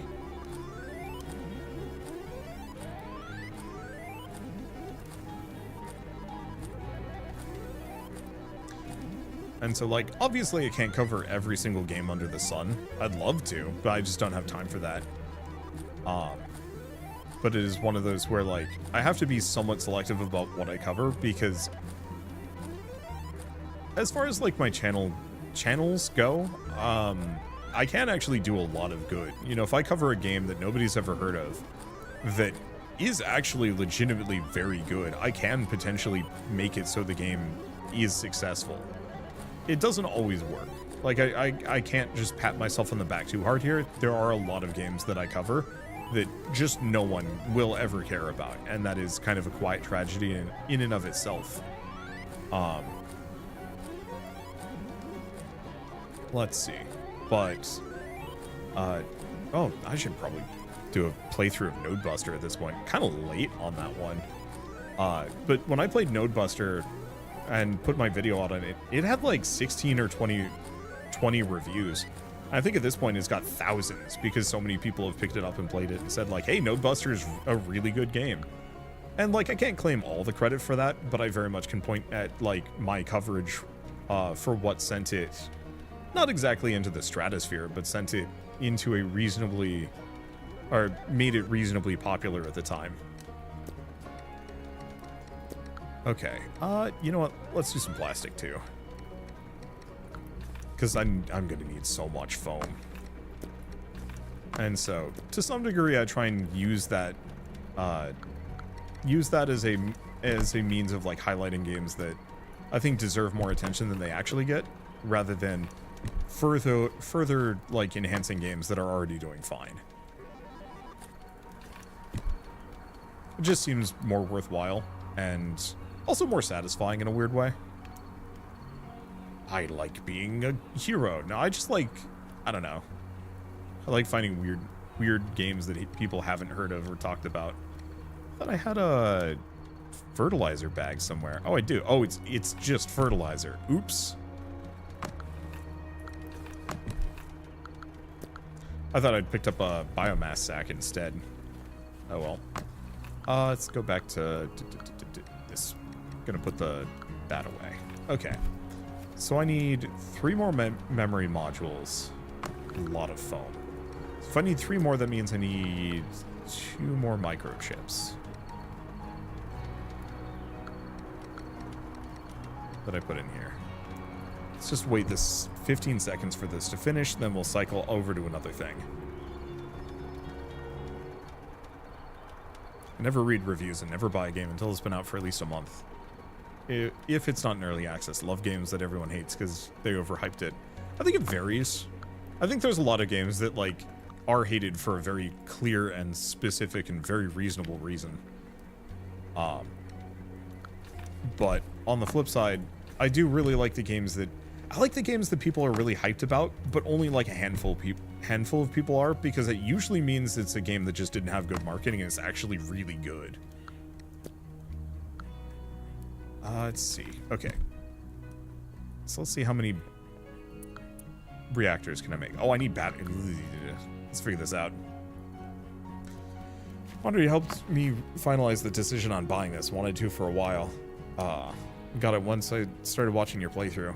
Dungeon 1's also super chill. Understandable if you don't get into it. I mean, I probably will at some point. It's just time.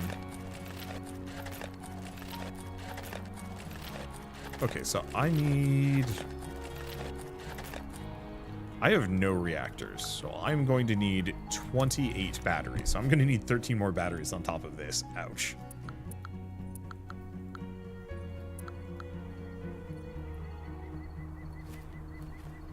And so much of that limitation is just foam. I mean, the one thing is we can actually just let the game run. Just have my character take naps while some of these things process. It's not the worst idea in the world. However, in the meantime, let's oh,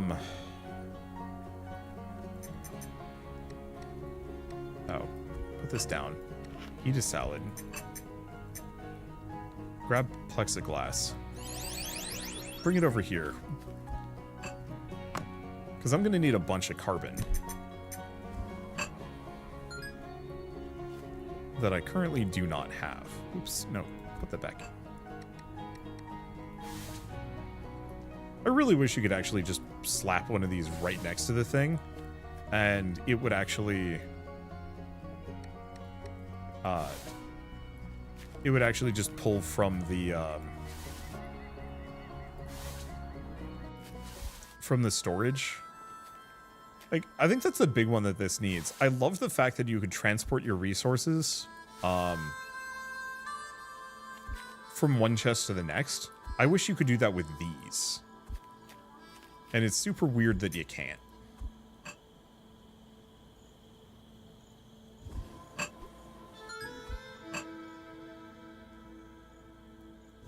I guess I should probably grab my remaining carbon and wolframite, just carry them around with me.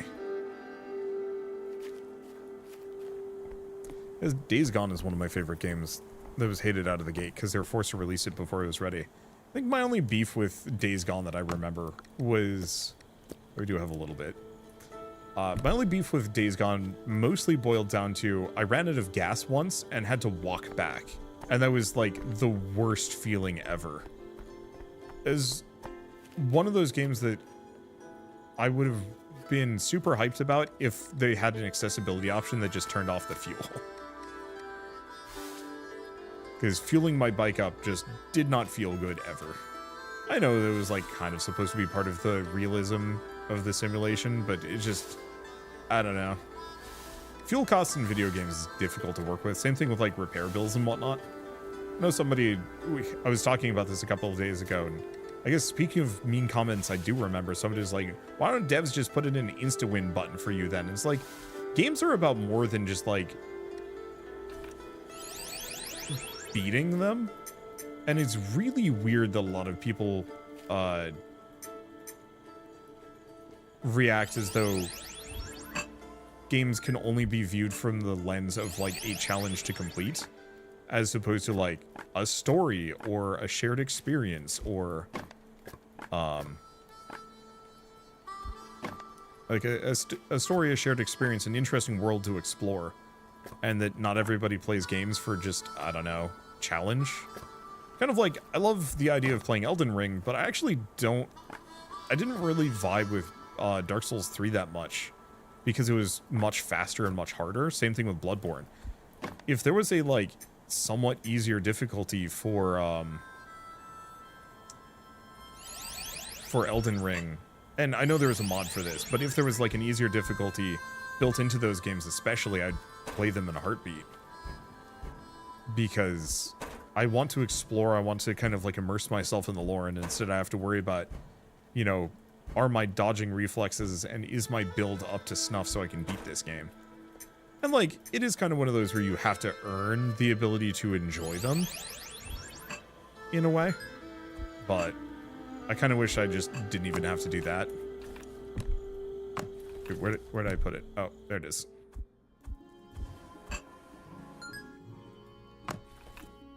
Okay, so how much I have? 9 carbon.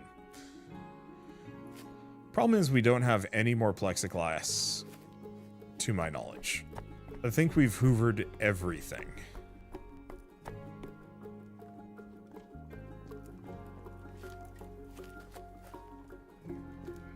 Maybe there's other things I could do. Yeah, the moment I feel like a single-player game isn't respecting my time, I either mod it or start cheating. I do that too. It's just a little bit harder with, like, it's harder with YouTubing and streaming is the big one. And, like, I think what I need to do is just be like, you know what, whatever. This is just who I am and this is what I'm going to do. But it is legitimately a little challenging to do that kind of thing. Let's see. Do I build more of these? No, like the easiest thing for me to do is just straight up go pass out. Are there any upgrades here that I'd want? I mean, I know there's go for like the forecaster because I think I can actually use that to control the weather. I just don't think I care that much. Plexiglass at the printer. Yeah, that's plastic. So, like, easy enough for me to do. It's just, it costs, what is it? 4 plastic per plexiglass, 4 plexiglass per carbon. I need 6. So 24 times 4 is, I need 96 plastic. Actually, that's not bad. It's more effort than I'd want to put in, but it's not that terrible.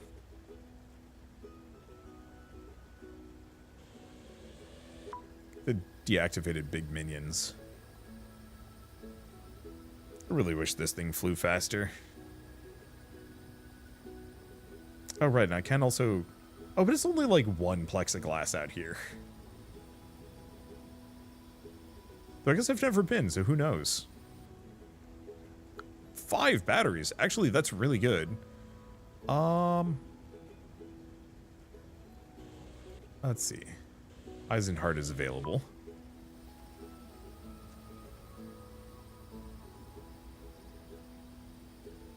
I know there's a plexiglass right there. So like I can grab that. It's just only going to be 1. Exactly 1 carbon. It's still worth it.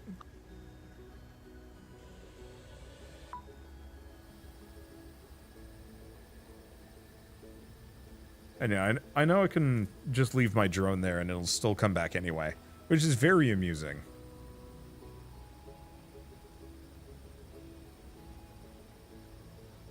I think the one thing I should have done with this playthrough is like really spec'd hard into building a ton of crypto farms. As absolutely silly as that sounds, I could have just been buying so many things instead of even grinding for resources. It's just like, oh, I need more batteries. I've bought tons of them. But, it's not really that important. Like, the game really does give you more than enough. I think you still need to do some level of renewable resources, either by turning biomass into plastic or scrap metal or, oh, shopping for the green chips. I think that's the one.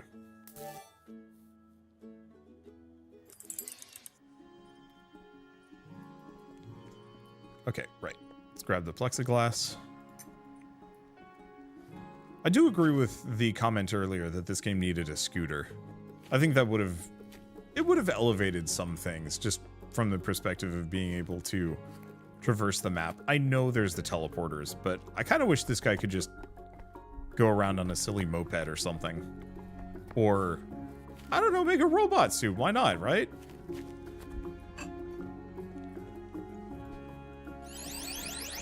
Okay, so let's eat a seafood salad for no reason. Oh, wait, what? Oh, no. Okay, there's actually reactors here that I left there. I was worried for a second I deleted them. Apparently you can just transport them. That's something. Move the teleporter back.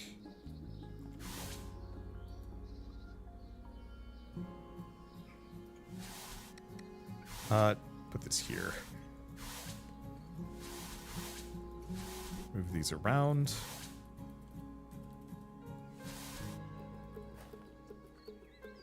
Let's see. The other one I should do. We have another one of these. I'm going to bring it closer just so I can actually get access to these resources. There we go. Okay, so plexiglass is going to cost me most of my plastic.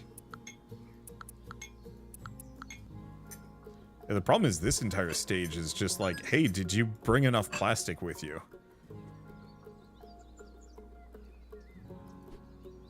Because foam is plastic, and then... Let's see. Did I actually bring enough plastic? Let's see if we have any other chests real quick. That would have plastic in them. Nope. Alright. Yeah, go full warlord. Have a chair with 4 bits. Yeah, 4 bots carrying it around. That'd be great. I don't know. I feel like more of these games just need a bunch of weird tech that either gives you kind of that sense of personal style or is just very silly because it's funny.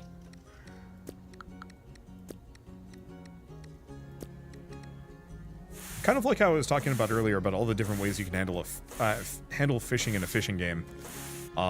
Transportation is another one of those where it's like, yeah, I actually wish there was a bunch of different options so I can choose which I want. Part of it is it feels like too much of the, I do actually have 2 memory modules in there, so I guess I didn't need to make 3. Shoot. That's okay. Back to phone panel, continuous production. Yeah, it's gonna take a while. I want personal style. There's some paint. But yeah, want roller skates twice as fast, but carry 1 less item. Yeah, like it just feels like there's a lot of stuff that they could have done for like alternate technologies, that could have made this a very compelling experience. I'm trying to think of a good example. What was I playing recently?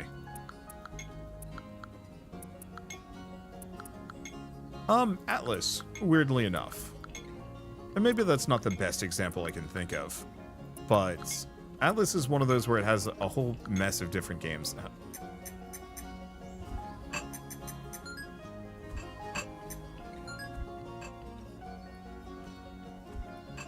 Okay, we need 1 more.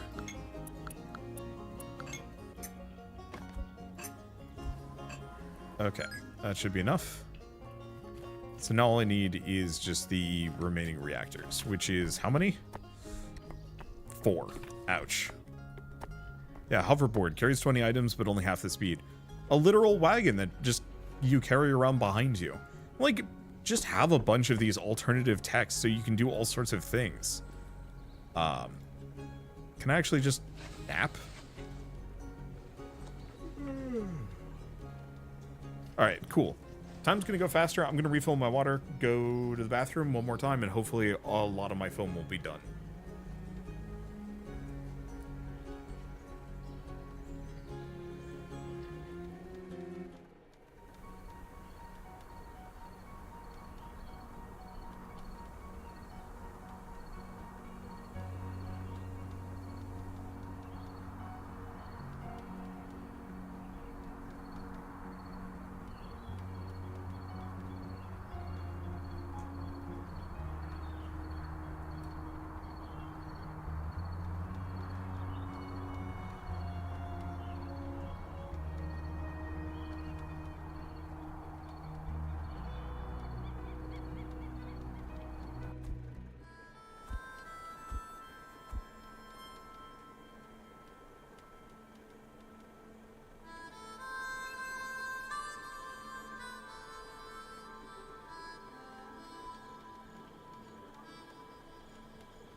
I know what game I was thinking of.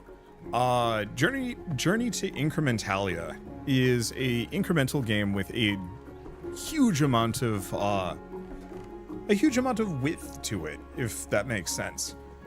That the game itself is short, beatable within a handful of hours. I think it took me 3 episodes on YouTube to get to the end.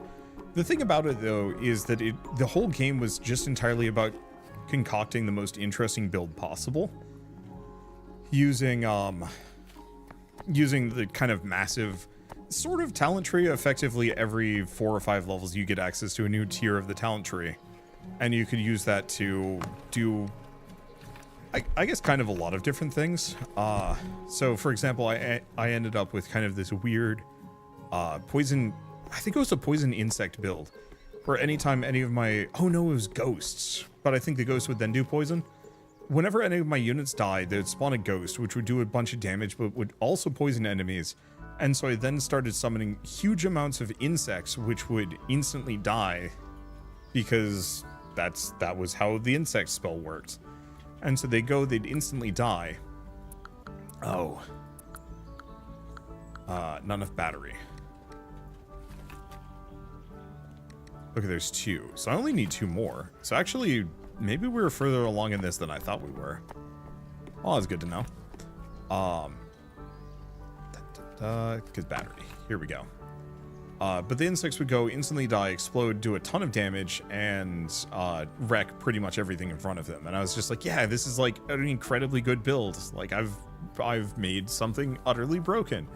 And then I had a bunch of people being like, actually, it's like super easy to do that. Where the hell are the batteries? Is it a supply? Okay, there it is. So I only need 8 batteries. Did it have a fail state like Norp? Did Norp Apolog have a fail state?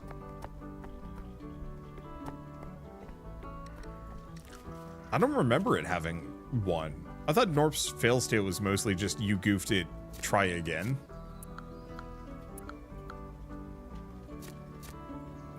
But the thing about, and like Norp Apolog is also a decent example of this, a game where you have so many different lateral options that you can kind of choose your build and kind of express yourself through that. And that was something I really, really liked about both of those games. And so in this one, the tech tree has been kind of too linear. There wasn't really enough, it's not that I want the electricity grid, it's I want this thing. Okay, so the cosmic beacon needs more power. It means my power network must not be generating a whole lot of power. Oh, because it's raining. Duh. Well, here's the thing. At this point, we don't need these anymore. So let's get rid of everything that's using all of this power. We don't need more foam.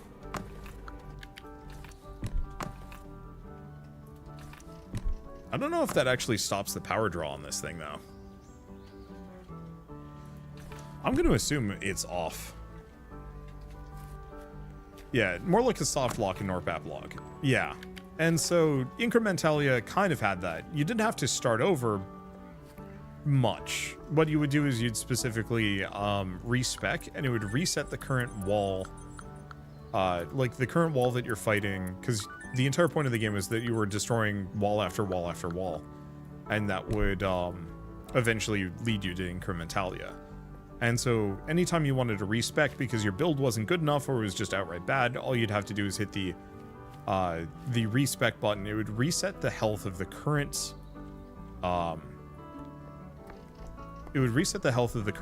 wall that you're fighting, and then you could just proceed as normal, and it was nice and easy. Okay, that's a lot faster.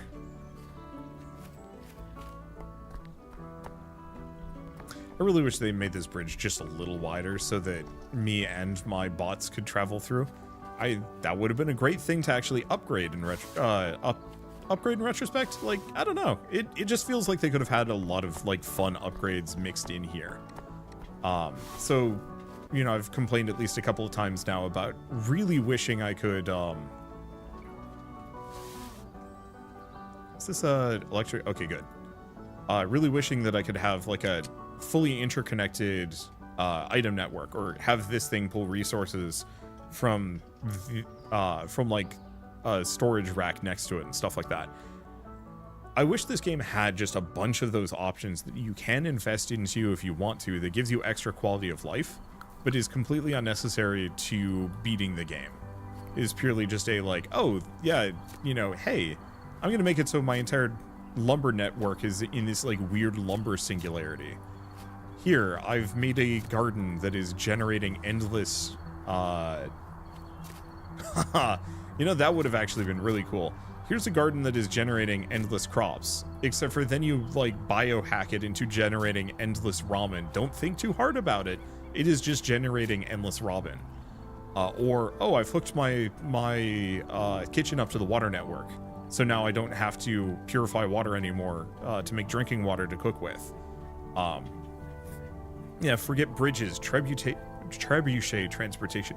I mean, you joke, but how cool would that have been if there was like a specific tech pad that you could put down and you would just slap, you know, any of these like lumber bits on top of it, and it would fling it at a like at a target platform on another rooftop, and that would get fed out to other locations.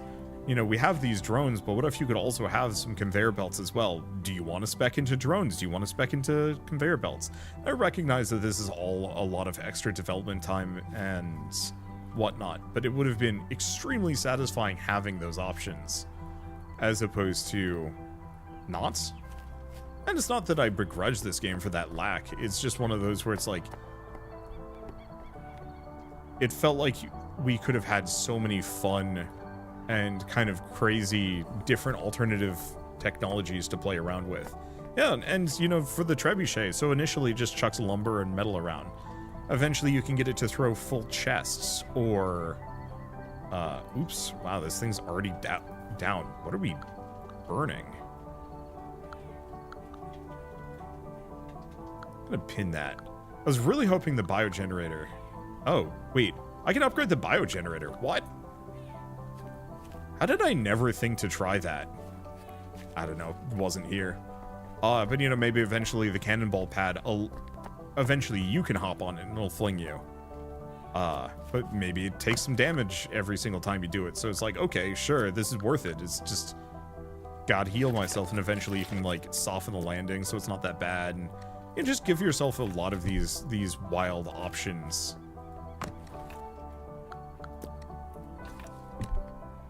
Just so that it feels like your playthrough is singularly yours. Whereas I feel almost zero compunction to ever play this game ever again. And I don't think that's a black mark against the game, but it's the reason why games like Caves of Cud or RimWorld have such lasting longevity to them. And why games like Norp Apolog and To the Core and Incrementalia feel so exciting and interesting, is because they really offer you a lot of agency in determining like what your player build is.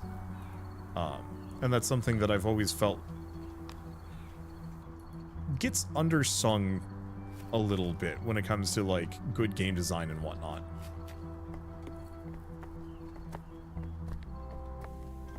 I guess I should get some tech wood and turn it into biomass here. We'll get to it in a bit. I've got plenty of alternatives. And not all games need replayability, yeah, but if a game wants to aim for it, branches like that are the way to do it. I don't even think it's necessarily a replayability thing in a lot of cases. It's just lasting, not even lasting appeal, just like being attractive as a game. Maybe part of this is I'm coming from this problem from like a streamer's perspective, but whenever I showcase a game, there's always that lingering mild fear that I'm doing the developers a disservice by covering their game, because I'm making it so that people who watch me play it aren't actually as likely to play it. Like, people might not play it because they've already seen me play it, and there's not really a whole lot of variety. And so it always feels kind of I don't want to say awkward or like I feel guilty about it per se, but it's the games where people can see the possibility in what you're doing and want to have their own spin on it that like really pull people in. Oh, we're 100% out of juice now. That's wild. I guess this thing is hoovering up power like crazy.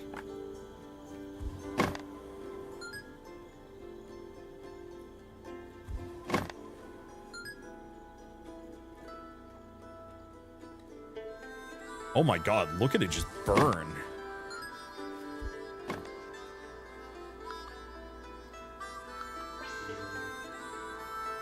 Okay, huge biogenerator. Still burns power like absolute nothing. Wow. I mean, it is very much, all of that power is just getting sucked up into this thing. So, shouldn't be that big of a surprise. Not even my bot can handle that level of power drain.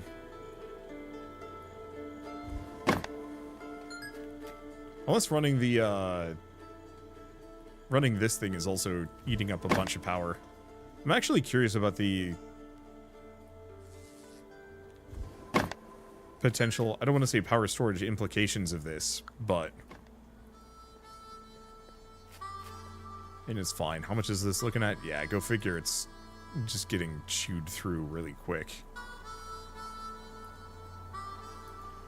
Though that's not the only one generating drawing power. I actually, can I check my power grid here? Nope. Really wish I could do that. It'd be nice. I like watching your Let's Plays after I finish the game. Yeah, that's probably the best way to do it. Okay, just get a bunch of biomass.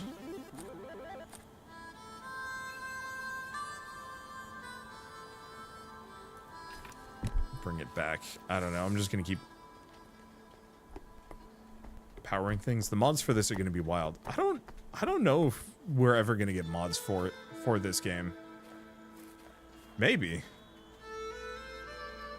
Are we gonna literally have 2 rainy days in a row? That sucks. What a way to cap this off. Just me furiously jamming biomass into the generator panel.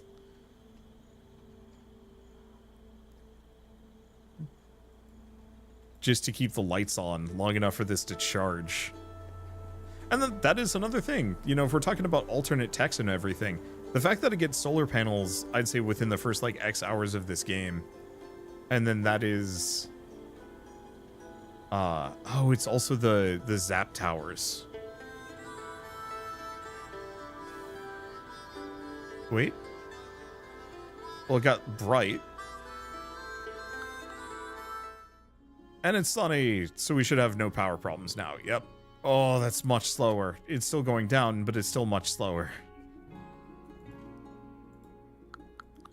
What was I going to say? But yeah, it's kind of weird that the best technology in the game is just solar panels. Why couldn't I have put some wind turbines up? Like, really big superstructure hardpoints would have been really cool here. Like, see this spot over here? This like weird circular pad. Imagine if you had like a 3-stage construction where you can either build like a big windmill, a resource transmitter, or some kind of like passive bot booster or bot charger, or who knows. Yeah, no wind generator or lightning rod or even a water paddle thing. Like, it feels like there's a lot of stuff you could have done. Same thing with the critter enclosures. Like, as far as I know, these can't be upgraded. Oh, one of them did get out. Well, the power was down. Oh, I can't upgrade these things. Shit. I never checked. I wonder what that would even do. I don't think it matters. Let's contact Eden. Hello, Lucius. Chris, what a surprise. I didn't expect to hear from you. How are you getting on? Spare me the pleasantries. I know what you did. I hope you're ashamed of yourself. Yes, I'm a total failure as a mayor, as a corporate leader, and as your brother. But tell me, Christopher, have you found the answer to the question, do androids go to heaven? Enough. That sounds infinitely cynical coming from you. Answer my questions first. What's Eden's destination? Our researchers found an Earth-type exoplanet that can support life. We have enough fuel to get there, and we'll be in cryogenic sleep during the flight. All we need is data and samples. you can save a handful of lives. I had a rocket ship with me when we woke up. Oh, that, perhaps a little too sentimental. But I gave every android a toy before they were sent down. I believe that humanity would be reborn. The toys in the hands of the messengers were a symbol of young humanity awakening in the cradle of a new world. What did your corporation do? Unicorp transferred consciousnesses into technology. The planet was overpopulated and I saw it as a solution. Too late, I discovered that by placing minds inside items, science had essentially created a new form of slavery. But do try to understand things from my point of view. I wanted to give humanity immortality and failed to predict the consequences. You knew beforehand. Space exploration was our priority. The freighter Eden may have brought back contaminated materials, but it also became our ark. We've been in orbit this whole time, never losing hope that someday we get data from Earth. Want to know about the androids? Did you notice how they all look alike? Your shells are copies. You are all my beloved children sent to Earth to gain the universe's forgiveness and atone for the guilt that is killing me. You're the only one who managed it. You spent so much time in that broken cryopod that you lost your memory, and the external willpower that went along with it. You were left to your own devices, and that's how you discovered the real you. More human than all of us. Where did the electrocytes come from? Can I forgive myself for not listening to the cosmobiologists who sounded the alarm when materials from Pandora were brought to Earth? The armed forces were too late. The alien parasite overran the territories. We were forced to flee. I've met many who you left behind. Tell me about them. Transferred Earl's consciousness, but he wasn't a general or a rich person. Simple workers are what holds society together, the salt of the earth. Still remember how nice it was to escape all my work at Earl's on the roof. His coffee was simply impeccable. Did you date Mariquin? It was true love. The only thing stronger than it was my responsibility to the planet. I couldn't risk my career. I truly regret unwillingly breaking Mariquin's fragile heart. Tell her I had no choice, that I still remember everything. Where are Prospero's children? Tell old Prospero that they're fine and they say hello. I saved the corporation's valued experts. What about Barbara? How do you justify what Unicorp did to her? Sometimes, my child, a few sacrifice themselves to save millions. It's certainly tough, but you are a part of me, and you must realize that sometimes the only decisions remaining are the tough ones. Enough questions. Alright, Chris, I hope I've satisfied your interest. I'm on a different plane of existence now, and I need your help. I know you've done excellent work. We can modify the tower you built slightly to allow you and your friends to share copies of your consciousnesses. Sending your copies to Eden will save us. Your experience and knowledge is crucial, and your worldview is even more valuable.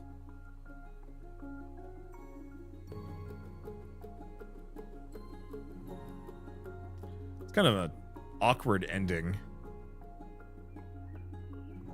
Like, both of these kind of suck, and this game didn't really prepare for this kind of question. Like, top one is kind of worthless because our character is alone and functionally doomed. There's no breeding population on Earth. The only thing we could possibly do is get people to come back down. And even then, that would be kind of scuffed in its own way. Yeah, kind of a bombshell to drop on us. Yeah. Whereas, like, the bottom one feels like Lucius doesn't really get to learn his lesson or anything. Yeah, either way you remain here, it's just whether you clone yourself and send it to the other planet. Yeah, DLC maybe, who knows. I'll just go with it. A worthy choice for a good person. Push the button and we're getting further away. Okay, discuss the mayor's offer.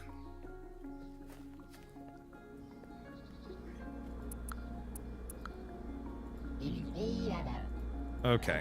Thinking of sending my consciousness to Lucius, off Earth. Kind of thinking is what set off a series of disasters. Not worth it. Okay, nothing to say. Lucius suggests sending copies of our consciousness to Eden. Negative vibrations. Go on without me. I'd rather upload him into a bomb. Wow.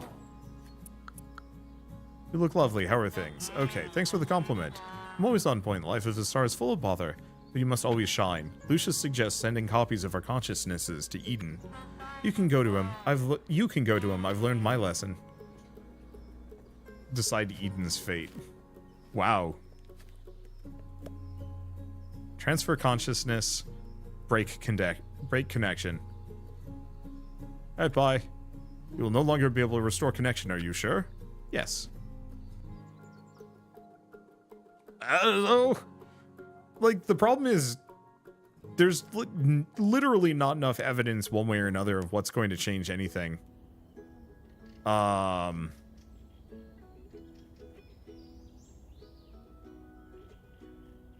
then, yeah, it doesn't really look like there's much. Okay. Oh, I missed one artifact to the past. What else did I miss?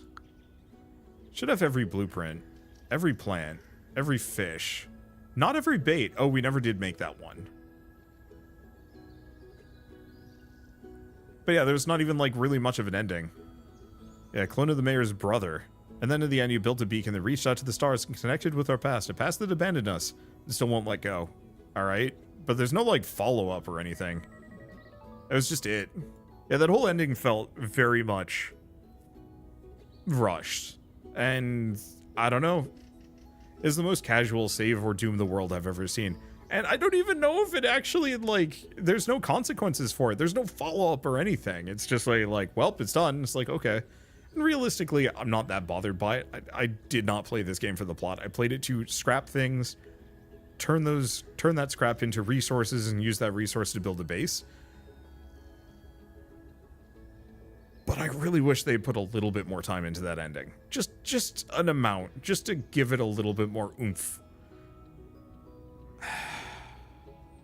Sucks.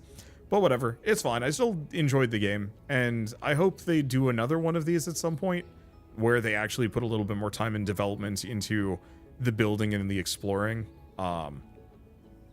And yeah, a button saying you win, congrats, might have actually been, might have felt better. In my opinion, I think it should have been one of those where you never contact Lucius. You don't know what happens to them. The entire point of it is that you find like a whole arcology of saved digital consciousnesses, and instead of building this tower to communicate with Lucius, your entire goal is to, I don't know, give them all robot bodies and just kind of get rid of the electrosites or something like that. Like, I mean, even to the point of, why not give me 5 different endings that I'm kind of working towards simultaneously? 1, contacting Lucius. 2, waking up a bunch of people that are kind of saved on this central server that was left behind because Lucius is a selfish prick. 3, so 1 was contact space. 2 was, you know, revive people as androids or something. 3 is destroy the electrocytes for good. You know, maybe there is like a centralized intelligence on Pandora that you can actually send up a robot to go destroy. And then 4 is I don't know, building like an actual city that can withstand this new world or something like that. And you know, just have 4 different mega projects that you're working on. Each of them gives you their own ending, and if you get all of them or some combination of them, you would get different endings too, to some degree. Even if it's just like a little bit of text of like a little bit of text and an illustration of like, hey, you know, you revived humanity as kind of these weird cyborg androids, but you didn't get rid of the electrocytes, so it's still kind of hell here. Or you just copped out and sent your consciousness up into space because you didn't want to deal with it anymore. Or you got rid of the electrocytes, revived cyborg humanity, and you built a city for them, and everything's kind of hunky-dory. And then the 4th one is you do all of that, but you get the signal back, and it's creepy and weird, and it's sequel bait or something like that. Even if it never happens, there's at least that kind of like hint of like, ooh, what happened to Eden? Maybe it's even worse. Who knows? Because that was very much the classic, press the button, do you want ending A or B? And that is the one reason why I never really liked Deus Ex Human Revolution, because the endings on that one were so stinky. And this kind of did the exact same thing, and it's one of those where like, oh, it would have been really cool if they just had a little bit more of that. Oh well, it's fine. Anyway, I guess with all of that said, I had a very good time playing this. I know the ending was a letdown, but whatever. And I'm looking forward to playing more. I don't know exactly what the next stream is going to... Well, no, the next stream is going to be Luma Island tomorrow with Ash from Stumped. And then after that, I think I'm going to be doing Caves of Cud, because I very much want to do a full playthrough of that one. But for now, I'm tired and should go get some tea or something and record videos for the next couple of days. So bye-bye, and I'll see you around.